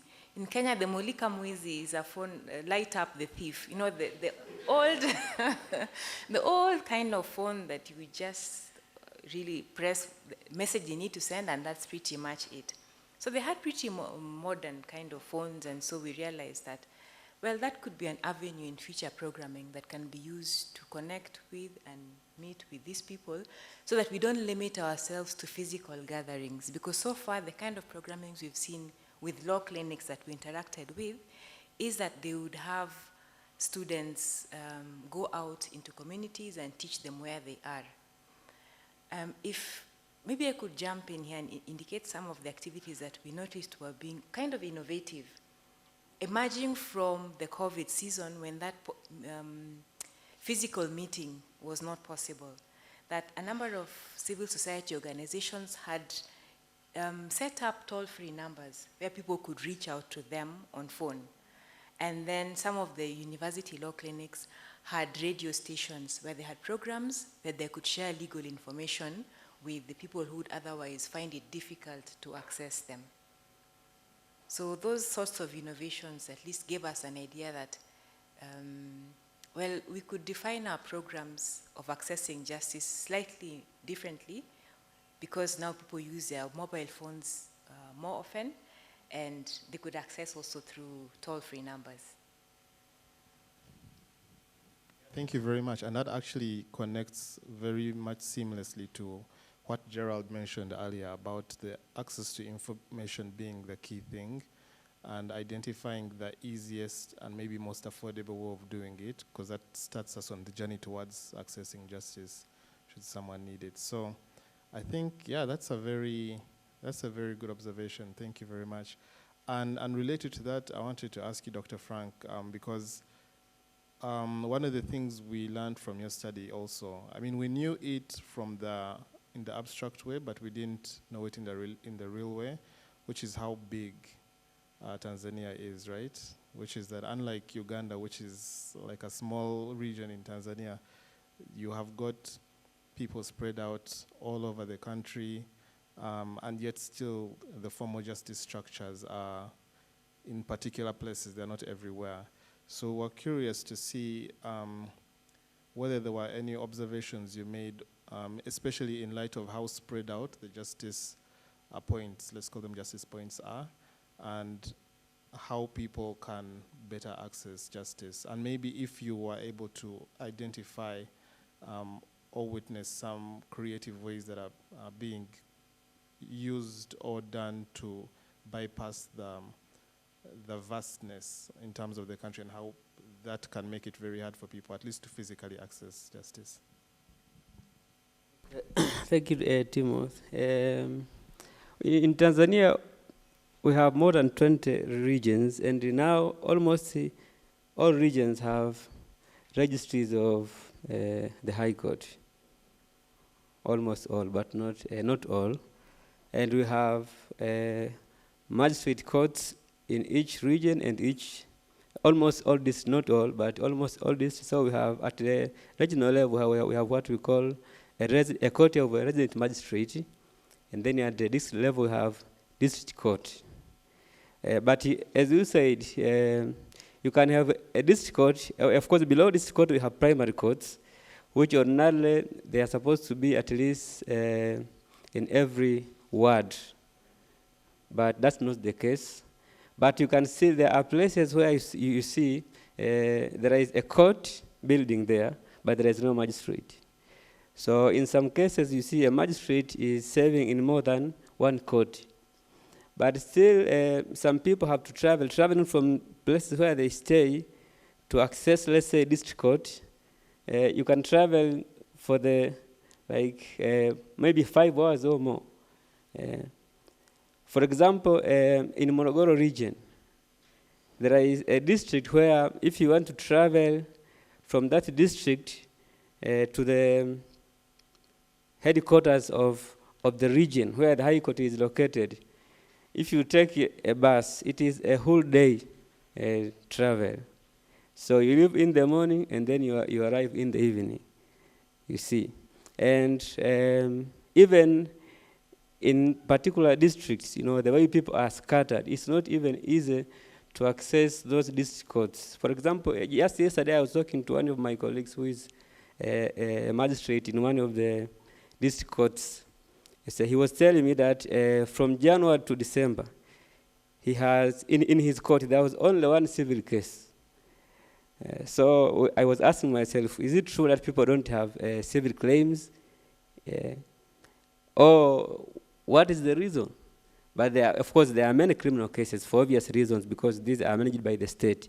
But there are no civil cases because a civil case has to be issued by an individual. See, but these courts are not accessible. Of course, there are court fees, but even physically, it is difficult. Of course, we have mobile courts, but I think it's only they want to use it in Dar es Salaam, and not even in all places. We can find them maybe in, let's say, one district of Dar es Salaam, so you can have a mobile court there. At least they tried to use that one so that they can go to people, reach out to people instead of waiting for people to go to access courts. So that is still a very serious problem in Tanzania. So maybe something needs to be done if at all we need to address this issue. Otherwise, of course, we also need to sensitize people, but many people know that they have rights. And when we ask them, they even mentioned some of their rights. But the big problem is the issue of accessibility in terms of physical accessibility and other aspects of accessibility, but also just because people believe that even when you go to court, you're just wasting your time. So why should you go to court? Maybe just go to your pastor, your imam, and maybe they can help you. And maybe they will pray for you, and you feel that you are relieved. So I think we also need to do something to change people's perspectives. I was talking to one of the legal aid providers. They said they had organized a legal aid event. They tried to advertise it widely, but not even a single person turned up. A free legal aid, imagine. So you can see how people have been discouraged. They don't believe that they can get justice. Yes, Dr. Anne. Allow me to chime in to the point that Dr. Ali has raised, because it was one of the findings also from my own research when I was doing the research on university law clinics in Kenya and the kinds of challenges that they face. That despite the lack of access to justice, people have no lawyers, they can't afford the lawyers.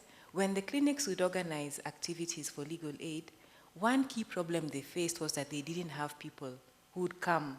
They didn't have clients. And that was quite a curious problem, because here we are arguing that people cannot afford lawyers, they don't have people to represent them, but when clinics are organized, the people don't show up. Yes. That's a very good point, and we have actually also seen it, at least in Uganda, and it would be interesting to explore why that is. I think one thing that I did hear once when speaking to someone in a rural part where, okay, people showed up for hours, but it was still curious to know why people don't clamor for them. And there was a response which was that people are now, they are used to legal aid clinics that don't result in any actual help. More of, someone comes, talks to you, and then goes back. Or gives you some information and then disappears, which is where the continuity question comes in. Does it just end at the clinic, or are there further steps? But I do think it's something really to explore, because this was just one response I got from one person. And I wanted to quickly follow up with you, Dr. Frank, because you had, when you mentioned the legal aid clinic, it also brought back to my mind the question that I had before, which was, when it comes to the changes that were made in the law in terms of non-profits that are doing access to justice work, are there any challenges to those changes, or were the changes made and everyone has accepted and those who are registered, deregistered have disappeared, or are there challenges which may lead to liberalizing it a bit more? There are challenges, of course, and people have been criticizing the government regarding this change, because it has affected many civil societies. And in fact, the effect is like these people are now operating at the mess of the executive. So, and initially, for example, NGOs, they were given one time, they were registered, and when you get your certificate, it is a one-time registration, so you don't have to renew it. But after the amendment, now you have to, you are given a 5 years registration. After 5 years, you have to renew your registration. So, and when you are renewing it, the registrar has a discretion. He or she may renew or may refuse. So you would have to make sure that when you are operating, you are always in good terms with the executive, so that when you are applying for renewal of your certificate, you get it. But also there is another challenge, which is also legal. We have in 2017, the new law was enacted, which is regulating legal aid services. It's called the Legal Aid Act, which repealed the then existing Legal Aid Criminal Proceedings Act. So this act is good, yes, but it also has some challenges. I think maybe we also need to do research and find out the impact that this law has in access to justice. Because nowadays, under this law, you are not allowed to provide legal aid unless you are registered. So all paralegals must be registered. But also they must undergo training. Either you undergo a short training, which is 3 to 6 months, or you undergo a training of 1 year, you get your certificate, or you undergo a training for diploma. So it means, and also there are academic qualifications. You must be either a holder of a bachelor degree except law, you must be a holder of any certificate or diploma, or you must have a certificate in secondary education. So it means if you are not trained, like you did not go to school formally, you cannot be a paralegal in Tanzania now. But also, like myself, I am an advocate. I am also working in a law firm, but the law does not allow me to provide legal aid, because to be able to provide legal aid, you must be registered either as an institution or as a paralegal. Of course, if you are working in an academic institution, it means you can provide legal aid under the auspices of your institution. But a private advocate, yes, you have your law firm, you would like to assist people, you are not allowed because you are not registered.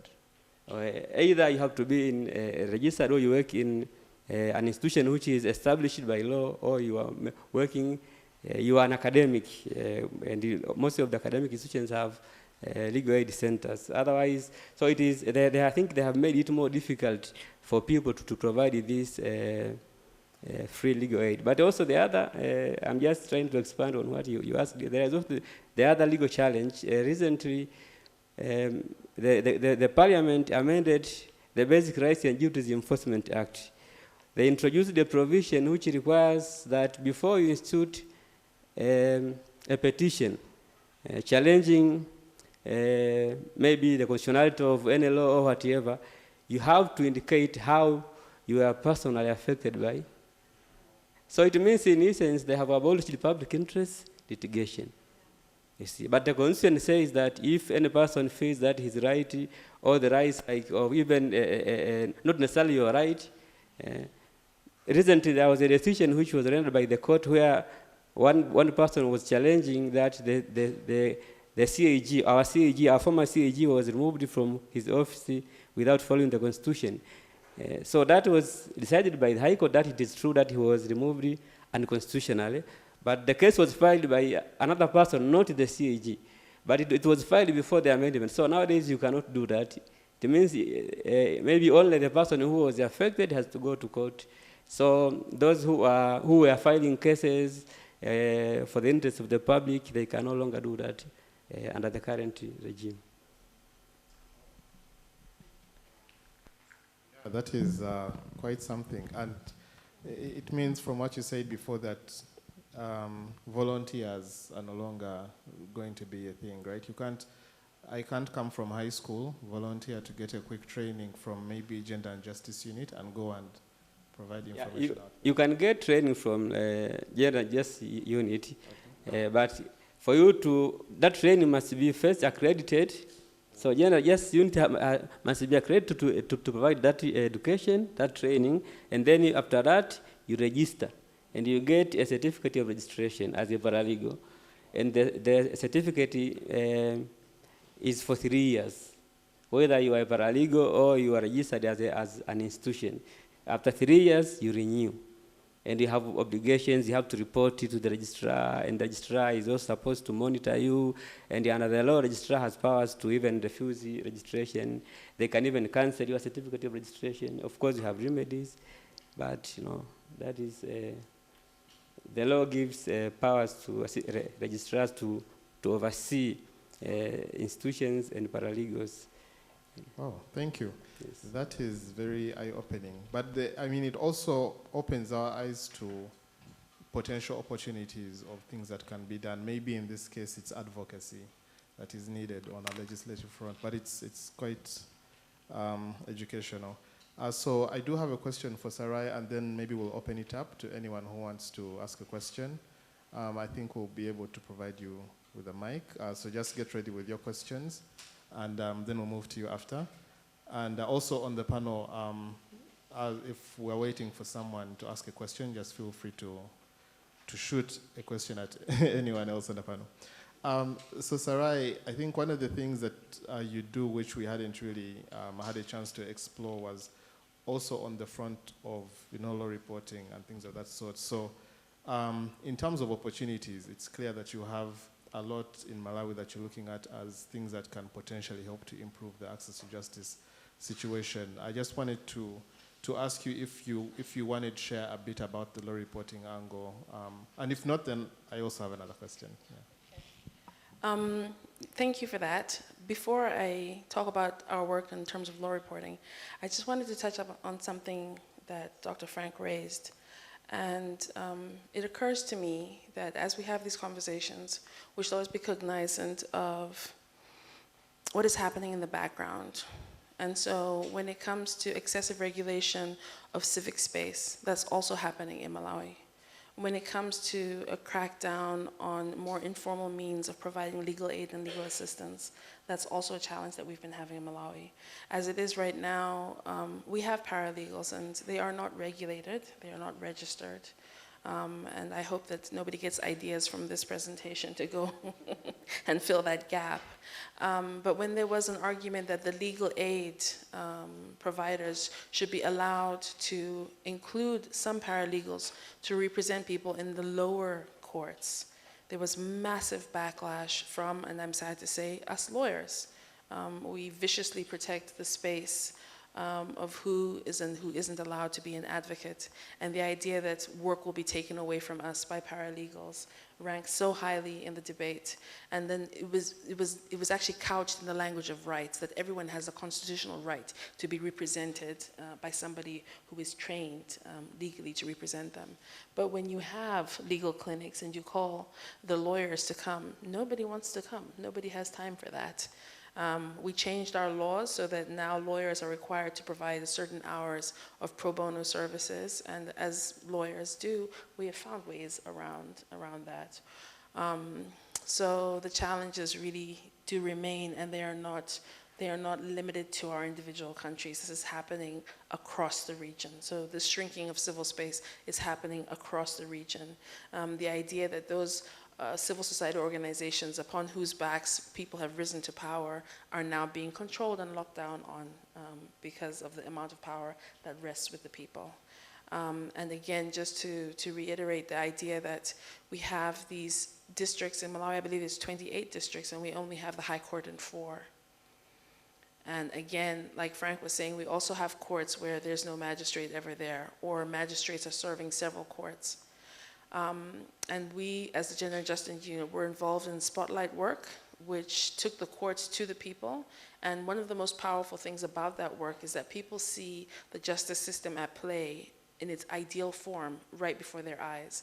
So somebody coming, a plea being taken, a perpetrator's case being heard immediately at that point in time, and then a decision being handed down.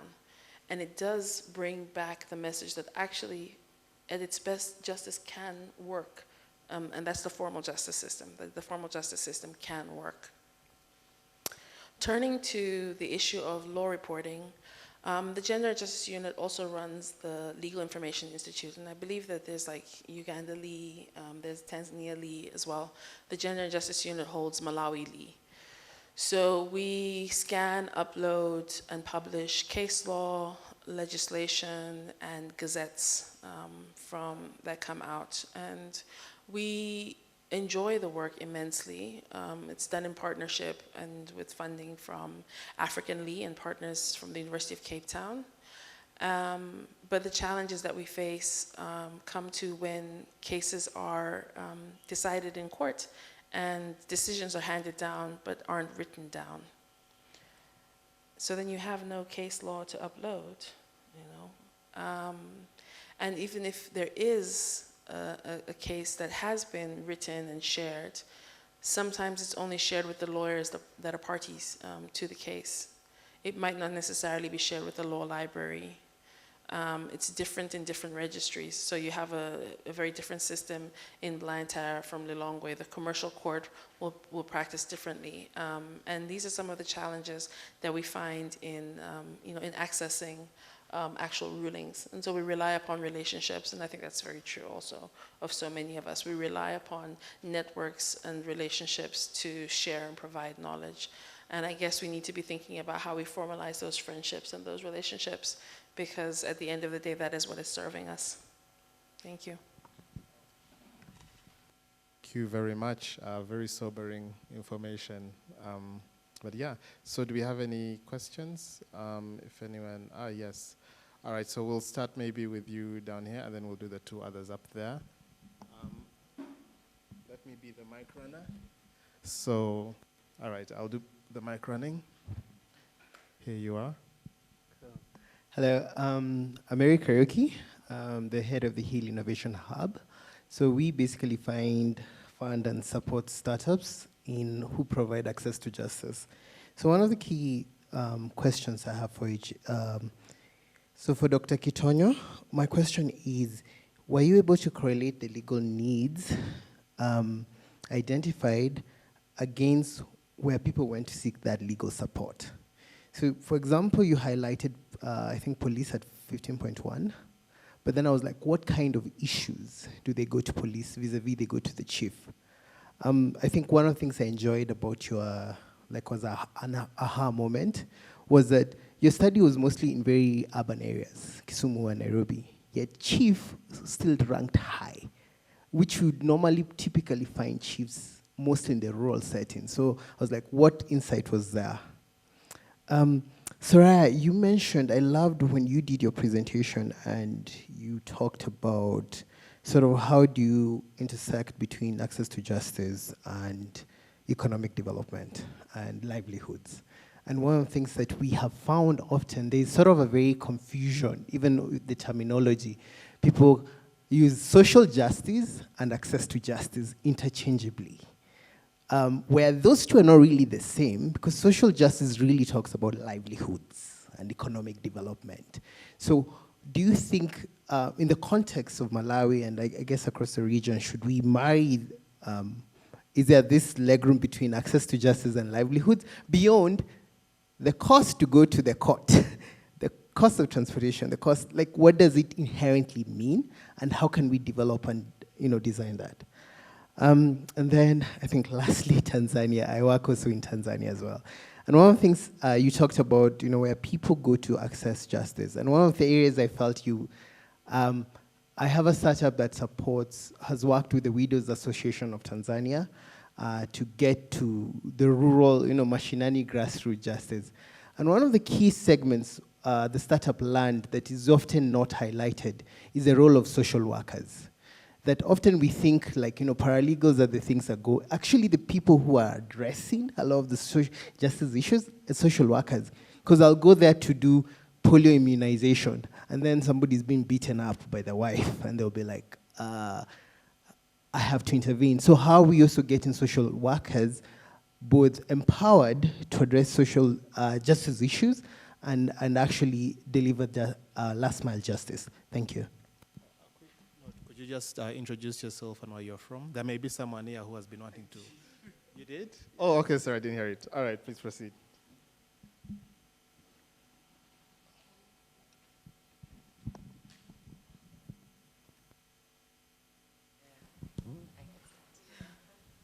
Sharing our microphone. Thank you for those very insightful questions.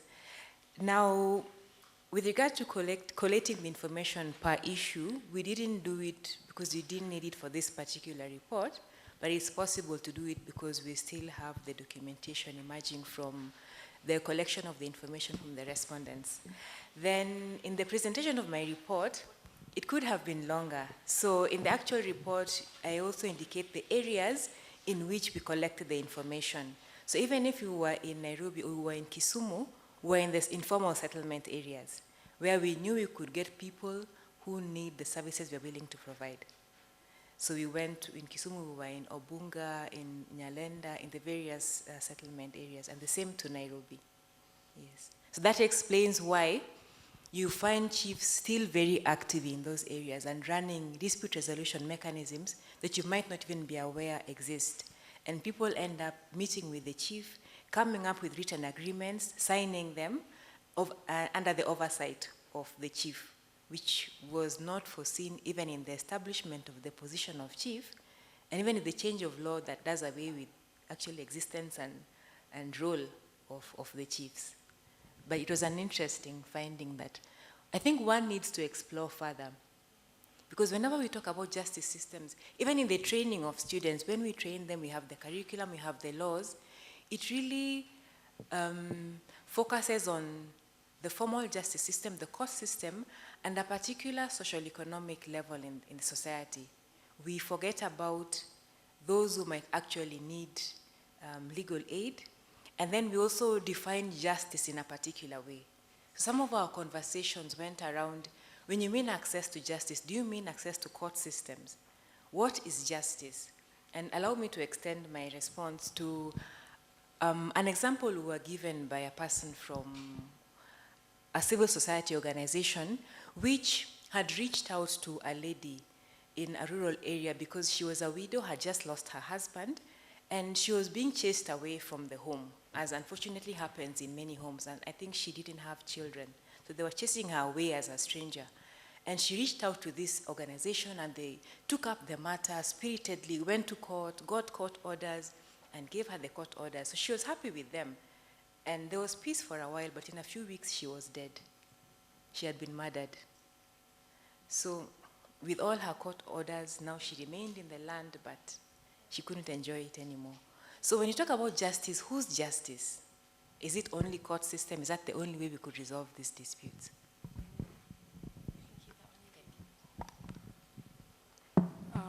Wow, just to really pick up on where Dr. Ann left off, I often talk about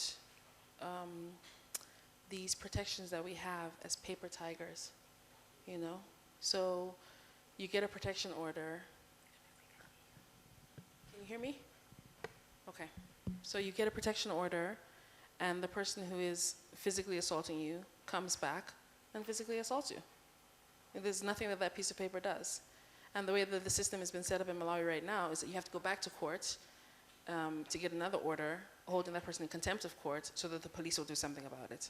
Whereas the police would usually just arrest somebody who's assaulting another person. So, yeah, the paper tigers is a lot of what we are dealing with. To your question, though, about access to justice and then this issue, this tension with livelihoods and social justice. My quick response would be every time that we go out and do legal clinics, and I forgot to mention that when we hold legal clinics, we actually always have participants, but this is because we work with community mobilizers to find people who have legal challenges and bring them to the clinics before we attend the clinic. So that's just a tactic that we have been using. We developed it during COVID because we didn't want to spend a lot of time in the communities, but we did want to make sure that we're reaching those who need us the most. So just to share that with participants. But when we go there and we conduct a legal clinic and people will have come and they have legal issues and they will almost always get back to issues around their livelihood. So yeah, they do, yes, my husband is beating me up, and yes, a protection order maybe, but not really. But then what about, my children have nothing to do? And we always go with social welfare officers and other service providers because we think it's important for the community members to see. You talk about, okay, we have the police. Who's the police officer in your area? So we bring that person along with. And then the conversation almost always ends up, can you come back with economic empowerment activities? That's almost always where we end up. Can you come back with economic empowerment activities? But I still believe that there's a space for legal empowerment to enhance civic participation and understandings of what our public representatives are supposed to be doing. Because we still, at least in Malawi, treat our representatives as chiefs. They are unassailable, unquestionable, and they are unaccountable to the community. And I think this is largely because there's a disconnect in understandings of what your representative is meant to be doing. Service and leadership is really still not a reality for many. They expect the chief to be the chief. That's the person who goes there to be the father or the mother of all, and not necessarily to be the one who you come and question and ask, why have you not done this for us? And so I still think that legal empowerment is really, really important, but they always ask me to come back with an economic empowerment activity. Thank you. Thank you so much. Social workers, I actually agree with you 100% that social workers play a critical role, but unfortunately, we keep talking about paralegals, advocates, judiciary, and we many times we forget this very important group. We had a project which just ended this August. We are looking at a human rights-based approach to health challenges associated with child marriage. And we engaged with social workers and community development officers. And even this year we had a training where we were training social workers in Dodoma. But I think I agree that we haven't done enough in this aspect because these are very important people. They actually, sometimes they are a link between children who are, let's say, in conflict with the law, with courts or the police, local leaders. So they actually play a very crucial role when it comes to access to justice. So I think it's something I have taken your point. We need to look at this area. If at all we need to strengthen access to justice for all. Thank you very much.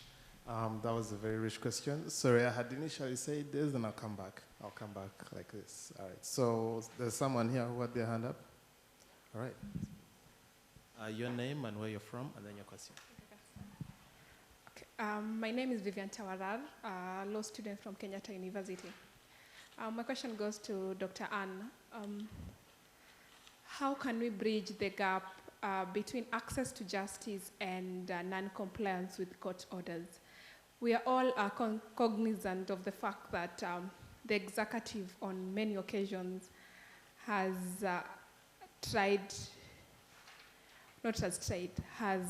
failed to adhere to court orders. Currently, I'm doing a research on climate justice, and most of the issues that we are finding out that most of the issues that have come up are the aspect of compensation. Like most of these communities, first you know that such climatic or environmental cases, when they're taken to court, they have maybe the civil societies. Very few activists are doing that. So you find maybe the court grants the community a certain amount of money. We have the Owino Uhuru case in Lamu. I think they were granted about $1 billion or something, but the court hasn't, not the court, the executive hasn't given the compensation. Even leave alone the Owino Uhuru is the latest one. We have the Endorois case and also the Ugiek case. Yeah, nothing has been done. So I don't know how maybe we can bridge that gap. Yeah, thank you. The number is 500 million outstanding in terms of damages that were awarded to the court.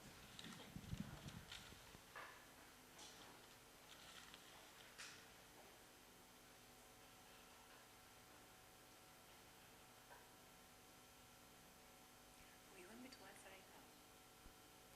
Oh, yes, sorry. Yes, please. Okay. I don't know whether I have the answer for you because that's quite a complex issue. Well, I could approach it even politically, and maybe in the Kenyan situation, the previous administration was seen to be quite hostile. There was, from the beginning of that administration, there was enmity between judiciary and the executive, which now has changed completely. So much so that as soon as judges are interviewed and approved, they are sworn in immediately. So it could be approached in multiple ways, but I think it's a really complex issue that it would be difficult to address it just on the basis of the research that we have done so far. So I wouldn't do it justice in addressing it in this moment. Thank you. Yeah, and I think matters like that really, if you don't know what the people who are charged with executing that are doing, then it's very hard to critique or to comment. Yeah, another question here. Maybe we'll take 2 questions and then we'll answer them. Good afternoon once more. Thank you, panelists, for your presentation. My name is Charlene Karungani, Legal Officer, Semanami. I have 2 questions for you. The first question is to you, Madam Kotonya. You know very well we're embracing IT in terms of the legal space.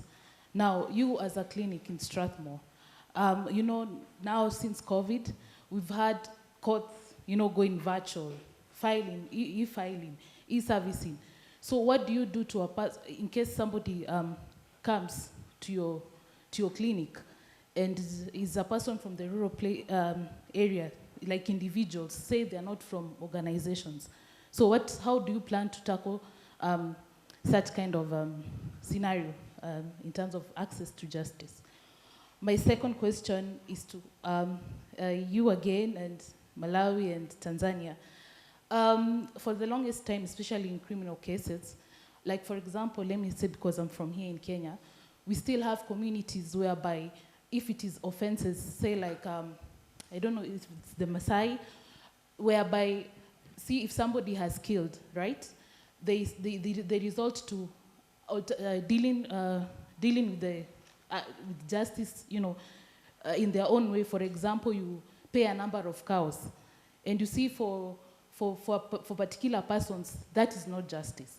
So in terms of that, you know, it's interesting. I would like to hear your take, you know, in terms of Malawi, Tanzania, and maybe in Kenya, if there is such a, you know, scenario, what access can be done? Thank you, of justice. Thank you. Thank you. Let's take one more question. Thank you, my seniors. One problem that we have with our laws is that we make our laws for the present.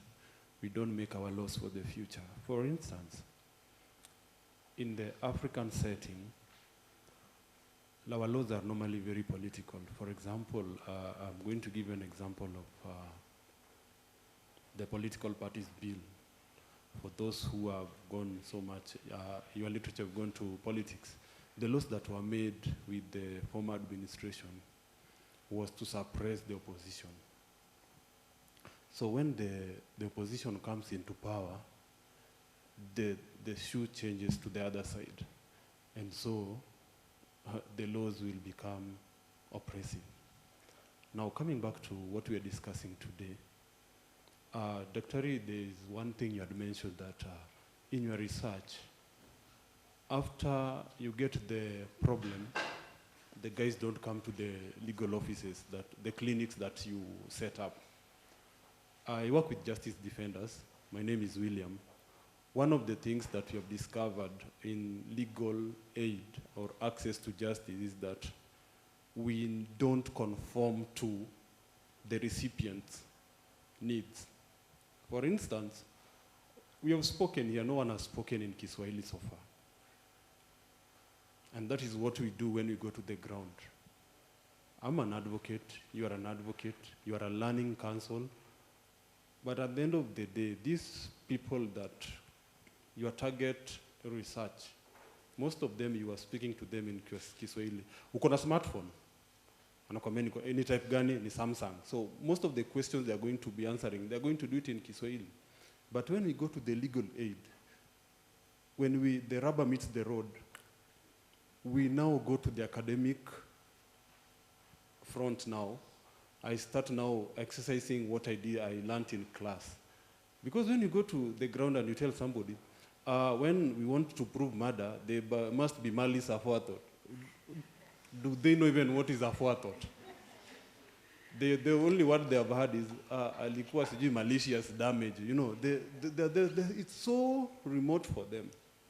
And then the second thing also, when we talk about defining justice, as an activist and as a jurist, the definition of justice, even God can never give you justice. I'll explain why. Our God can never give, because if God gave me justice today, I'll not be alive. I want to live, I want freedom, but now freedom is not being, the freedom according to the definition of God and Allah, for that matter, is very different. Freedom is not moving around just like you think. So when you ask God to give you freedom, God will put you on a wheelchair. And that to God will be freedom. So that means those people in prison, most of them are more free than most of us in the free world, according to the definition of God. So the definition of justice, and that's why I'm telling you, even if you want to go to heaven, you're not going to find justice in heaven. For those who want to go to heaven, justice never exists in reality. So what in reality never exists, but in our books, justice exists. You've given an example of a mama who got justice by being given court orders, but at the end of it, she was killed. Now, justice. Now define justice from that context. You can never define it. So, what we do as legal practitioners, learning students, we adopt what we call mercy. All law is about mercy. Look at it from all angles. It's about mercy. The judge sitting there will always apply mercy because justice is elusive for us.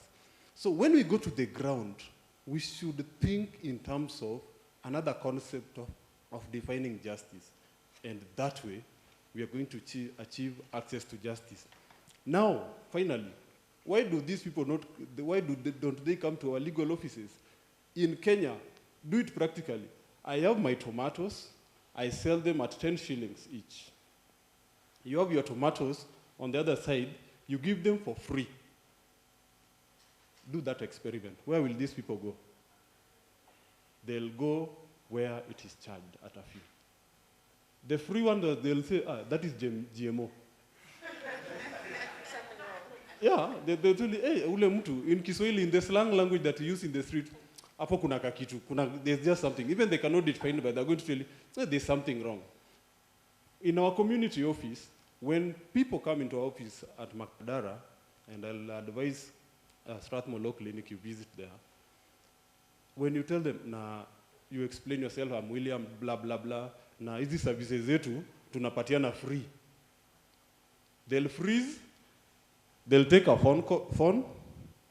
Na hapo uliniambia ati wanapeana free. Ili ni ukweli. Kitu inaweza peana free in Kenya. So they'll doubt you in the first place. Until they get a testimony from somewhere else that enye wanapeana free and it is quality. So I think that is what we can demystify. And my question is, Daktari, how can we demystify that mentality in our country people? And if we answer that question, access to justice is going to be achievable. Thank you. Thank you. I like how you smuggled in the new word, mercy. I like that because it is, I guess, in our communicating that maybe if we get stuck on one word, we may miss the whole point of the whole thing, right? Now, I'm not sure about the definition of mercy, so I won't adopt it yet, but maybe we shall have a longer discussion about it. So over to you. Maybe we'll start with you, Dr. Kotonya.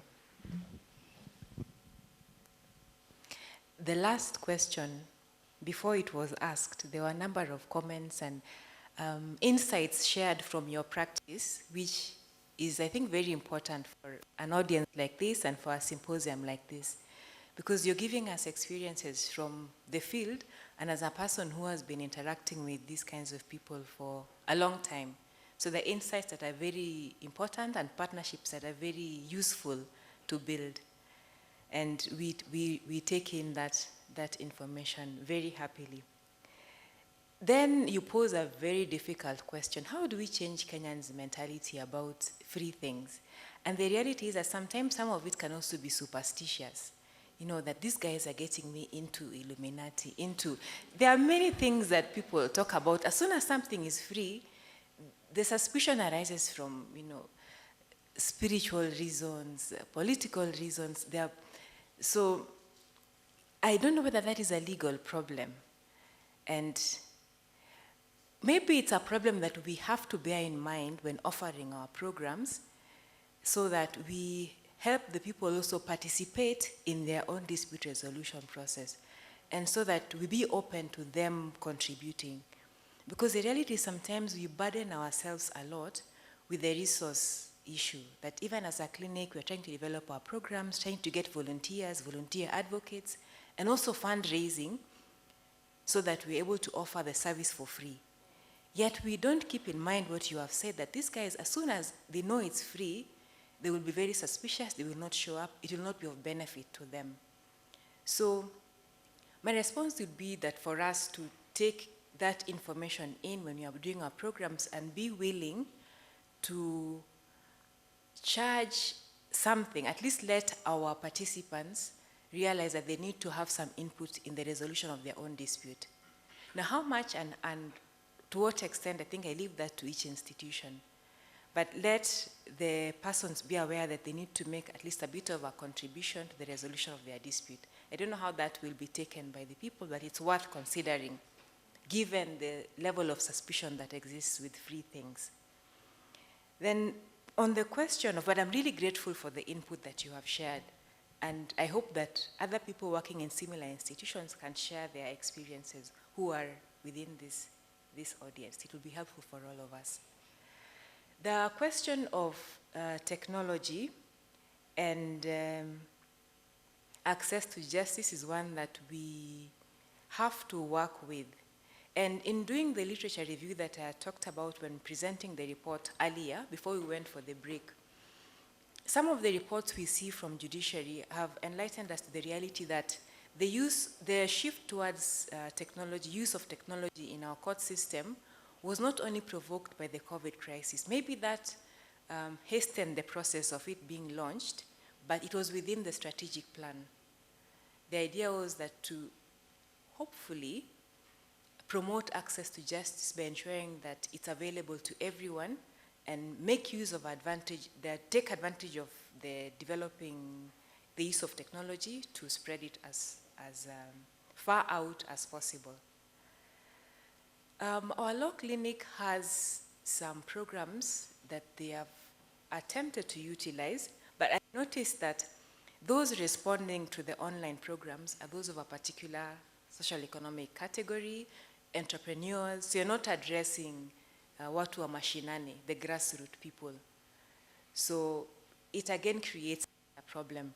Although we need to keep in mind that more and more people now, even I think some beggars in Nairobi have mobile phones. So if you claim that you have no cash, you can send them M-Pesa. So phones are more available now. And we, in our programming, have to see how we can make better use of them, because physical meetings after COVID are now, we realize we can do a lot more with technology. And so we can't be left behind in the access to justice space. Because people are poor or they can't afford it, we need to find ways of reaching them. You know, but it's the same group of people who are actually benefiting from what the laws say and what the laws do. And that's not just in terms of their language. And it's true, when new wave of politicians come in, they change and they quickly shift those laws to benefit them. But we are still on the law books using the laws that were brought by the English way back when in cases of countries that were, you know, colonized by the English. And we haven't really changed that idea, for example, of a woman or a girl as a chattel. Now we maybe use more politically correct language, but the result is actually the same. It's for us, so one of the things we look at the Gender and Justice Unit is how offenses against morality are still not really considered crimes. You know, it's more about the mores of the family and how the family has been insulted. Even the word defilement itself, what does it mean? You've sullied, you've made dirty my daughter, and therefore my pride. It isn't about the individual as the victim of a violent crime. And that's a challenge. And so the law reform agenda is one that we sometimes forget, but we actually need to re-look and reimagine what law ought to be. So not just in terms of rewriting the book, we need to rewrite the laws. Thank you. I think everything has been said by my colleagues, but just quick remarks about informal justice system. That was a concern from one of our colleagues there. In our country, this is not legally recognized. Chiefdom was abolished, so it is not there. But as I said, people still prefer informal justice over formal justice. I haven't heard of cases where people give compensation in murder cases, but I know in rape cases, these issues, they exist. So the two families meet, they discuss, and then some money is given to the family of the victim. And then even if this suspect will be arrested and taken to court, the case will definitely die because there will be no cooperation from the victim and witnesses. They will not come to court to testify. So when you talk with prosecutors, among the challenging areas is when they are dealing with cases of defilement and so on. So these cases end up being dismissed for anti-prosecution. Yeah. Thank you very much. All right, so let's just have our last set of questions. There were only two people that I had. Yeah, I think I will finish with these two. Sorry, but time does not allow. So just ask your questions quickly, and then for our panelists, when you're responding, if you have any closing remarks, you'll just give them at the end. So. Hi, everyone. Thank you so much for this insightful conversation. My name is Rachel McCauley. I'm with the Draper Richards Kaplan Foundation. I'm curious to hear from all of the panelists, but particularly you, Sarai. We know that women are disproportionately imprisoned for crimes of poverty. And just curious to hear from a gender perspective, what are some of the high impact interventions that we can start to deploy, whether it's before they're imprisoned, when they're imprisoned, awaiting to get trial, or after when they're released, so that there isn't recidivism and they go back into these same crimes. So thank you for your remarks, and curious to hear gender perspective crimes of poverty. Thank you for being so concise. Thank you. Hello, everybody. I'm Joseph Owino. I'm a university student leader working on the issues of students with disabilities. One very key issue after she's brought out the gender inclusion approach or the gender inclusion avenue. I arise on the need of enhancing disability inclusion frameworks in the justice arena, because we're having a big challenge, especially from the point not just even granting justice, but rather the information. Because when even most instances when we have the legal awareness drives in our communities, then you find that we are not having personal abilities in mind, and this makes them lag behind in terms of access to justice, because they don't know the proper channels to follow. And even if we have organizations that are providing illegal aid, even in pro bono, but they're not accessible to most of them, you find that the informational access, there's that big variance, because we have those, like persons' ability to have disability sharing the information access from a one-on-one basis. Like the way you get information is not the way that person gets information. And this goes with persons with the hearing impairment and those with visual impairment also, because even giving out giving out the information, even how perpetrators of injustice get to bring out such, then it's a big problem. And one big call that I'm making is about ensuring that for us to enhance access to justice in Kenya to every person in the society, we must ensure that the whole spectrum is taken care of, be it the youth, be it women, and persons with disabilities too, and to ensure that accessibility is anchored in all the avenues. Thank you. Thank you. So I think actually all three of you need to give a response. So who would like to start? All right, thank you.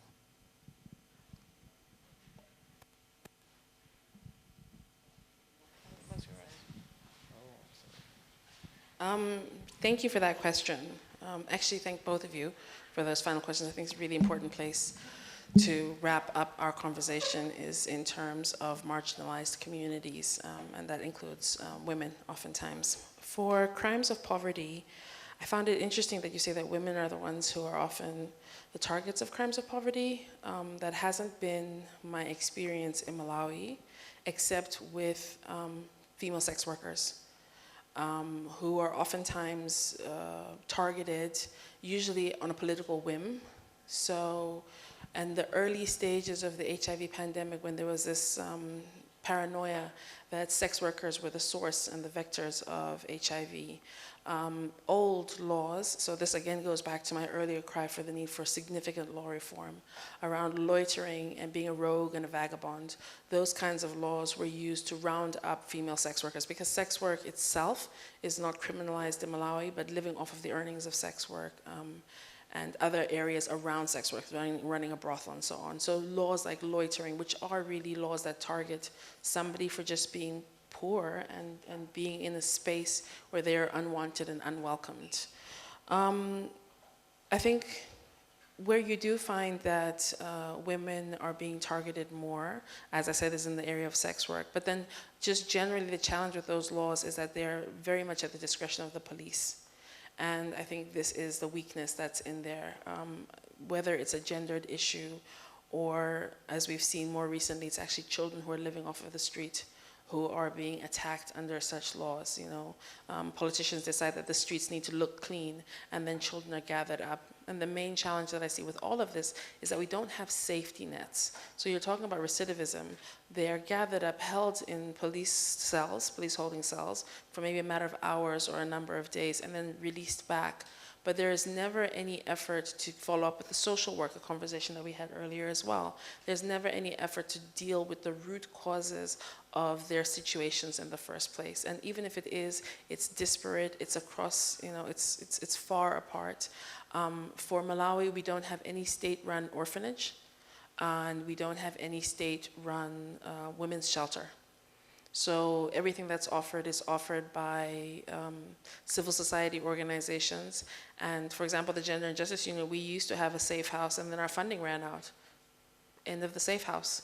What we tried to do was to work with and partner with another organization that still had a safe house and moved everything that we had to their safe house so that we could continue to provide that service.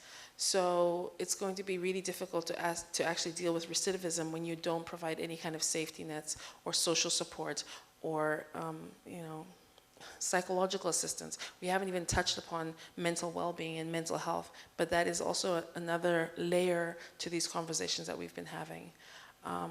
So thank you for your comment. And in terms of access and really thinking through access along all aspects, when he said we haven't spoken in Swahili, and I was thinking, yeah, we also haven't had a sign language interpreter during this session either. And so access in its many forms is a challenge that we continue to struggle with. When we're dealing with women and young girls who have been raped, we're talking about sign language, but many of them don't even have sign language. And so they don't have the language with which to communicate their experiences. And that's how distant justice is to them. And I think it is heartbreaking, and it is an indictment on us as a societies in how we treat those who are the most vulnerable and the most marginalized. And thank you so much for your attention, for your insightful questions, and for allowing me to take up some of your time today. Thank you. In addressing your questions, I've been reflecting on research I've done on access to justice, and as I said earlier, mine is normally aligned to clinical legal education, university law clinics, and then its nexus with access to justice. And I have to admit that in the conversations I've had, for instance, within this research that we did with BarefootLaw, we went out to where the people were. So we went to the marketplaces, as I've said, we went to the bus stops. And so the access we had to the people was reflective of the kind of access our society and our institutions gives to its people. So most of our marketplaces don't have, for instance, ramps or places where can easily be accessed by persons who have disabilities. So we ended up meeting only persons who are able to access those particular areas. And we didn't really make a special effort to go out beyond persons who were not able to access those areas. And that, I see, is reflected even in our other programs, because when we are going out to train people, as Sarai has said, we tend to speak in English, those who can't speak English, maybe some Kiswahili, but our country has 42 different communities. So of course, by nature, we're excluding certain people. And then even in our programming, we had highlighted the problem of people not coming. But if you think about it, if they're not coming because they're busy doing other things, trying to make a living. And in the instance where we went out to meet them, we're able to meet half, maybe 50% women, more or less 50% men, because we reached out to where they were busy doing their things. The women were doing their tailoring and the men were busy. Then they gave us the information. So that is the nature of our programming. It could be more inclusive. Yeah, that I admit. And clinic projects are mostly access to information projects, going out and sharing what we know, what students know about the law. Is that all that people need? Many of them need a lot more. We've heard from those university clinics that go out into the prisons, and the prisons ask them, why are you constantly coming here? What are you going to offer us in this clinic? You can't represent us in court. We've been here all these years, and we've seen people from different clinics. Are you just curious to see how we look in the prisons? And that's a painful question to hear, but it's a challenge to us as law lecturers, as those who are guiding students in clinics, that Kenya now has a new constitution that recognizes many more rights, and there's a possibility of expanding our programs so that we could even look at the issues of law reform. How are we addressing gaps we have seen in the law? Because with that knowledge, we can address those gaps over and above sharing that knowledge with our people. So the challenge comes back to us. And even on the challenge of the kinds of legal books that we are reading, I think I would reiterate that it's not all doom and gloom. Yes, we can blame the white man. Yes, we can blame the laws that have been copied. But what are we doing about it? We can write new books. Why do we need books about Africa, about Kenya, to be written by persons who are studying in universities abroad? We have good institutions here.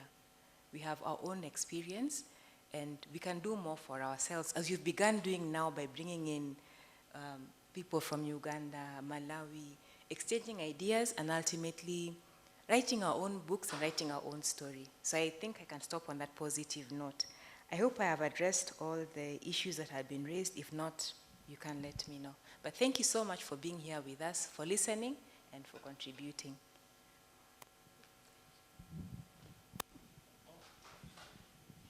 Thank you.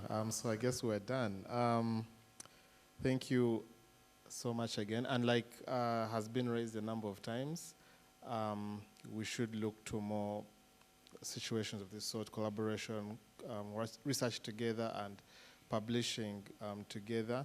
And it has come up a few times, like, can we get a chance to look at this report? And so I think what we're going to do is try and put together at least the summary of what we made and share it online and provide a link and, of course, publicize it. So I think that will at least help to see what some of these findings were. But yeah, thank you. Please join me in giving these brilliant minds a hand clap for sharing their knowledge with us. And we shall hand over to Patrick again to close this event for us. Thank you again.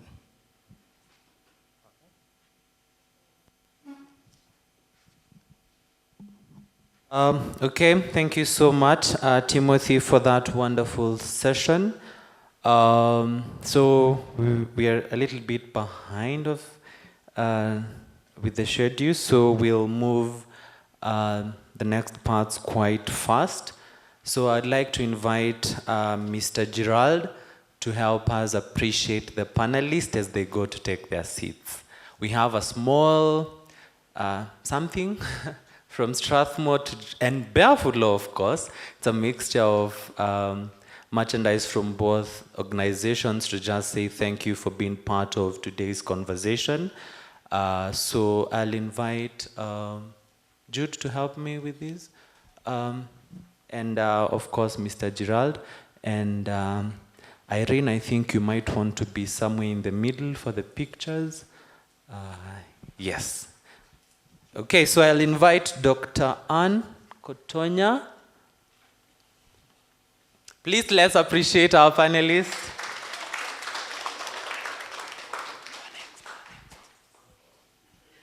The picture, great. Thank you so much, Daktari. Next we'll have Ms. Sarai.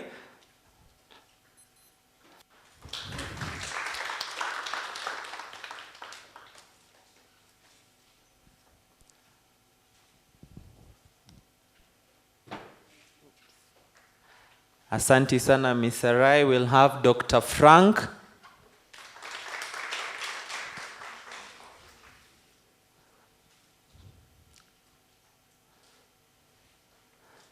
And I think we should cancel our Jamhuri celebration like their president did, and we use that money for better things. And then lastly, we have the moderator, Mr. Timothy.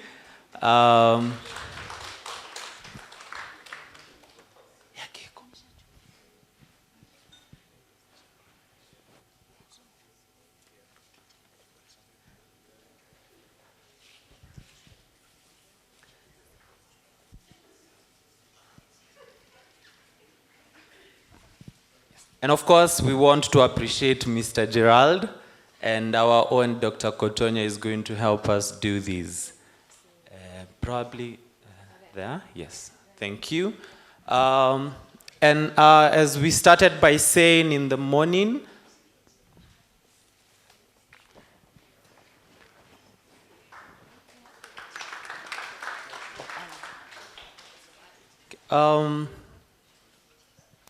like we started by saying in the morning, the Strathmore Law Clinic is run by students. So we have student leaders who help us do the work. and one of the student leaders who's been very instrumental is Mr. Jude Oundo, and I'm going to invite Dr. Frank, who is trying to settle down, to help us award one of our great students. He's actually the vice president of the Strathmore Law Clinic, and by virtue of his position, he is in charge of research at the Strathmore Law Clinic. So maybe Jude, you'll be Daktari one day very soon. Yes, maybe here. There was one for the MC, but I'll take it later, so that also we save time. But thank you so much, Timothy, and thank you so much, panelists, for that, but also to, when we're in a court, we are called members of the public, members of the conversation, for the wonderful questions and feedback. But also, we are going to upload the video if you want to watch back. We are going to share the link that Timothy has promised so that we can, you can be part of the conversation moving forward. So, the students who are also actively involved in this, I don't think they're here, at least not all of them. So I'll welcome Jude to give us a vote of thanks, and then we will proceed for lunch. You can see we are very hungry. Yes, karibu sana Jude. Good afternoon, everyone. My name is Jude Oundo, the current Vice President of the Strathmore Law Clinic. I am also in charge of research, and I was part of the team that was supposed to do the research alongside BarefootLaw. And it's been a wonderful experience to be part of this process and to even finally culminate it with this discussion. And I have to say we have learned a lot, because access to justice is one of the things that was the driving factor for some of the research we're doing this year. And having all of you here present and participating is more than we had hoped to have this year. And I'd really like to extend a vote of thanks from myself and from the rest of the clinic who might not be here, but are very, very grateful to have all of you here. So thank you very much. And we really we really hope that you enjoyed this whole process and the discussion. So thank you very much.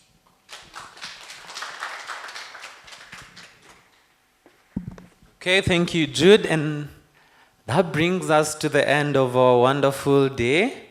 Actually, we did keep time. 30 minutes late, so we'll have food served at the Kilimanjaro restaurant that is on the student center, just the building on your right, on my right. Yes, so we have student ushers who are going to direct us to the place. Enjoy our lunch. There's a lot of food for us to eat and have a second helping. And also to take away for the Kenyans, of course. This part is for the Kenyans. I'm sure people from Tanzania and Malawi and Uganda might not have food in the plane, but well, okay? So get a takeaway tin if there's more food, and we'll serve your supper. Thank you so much, guys, for joining us today. Let's proceed to Kilimanjaro. Asanteni sana.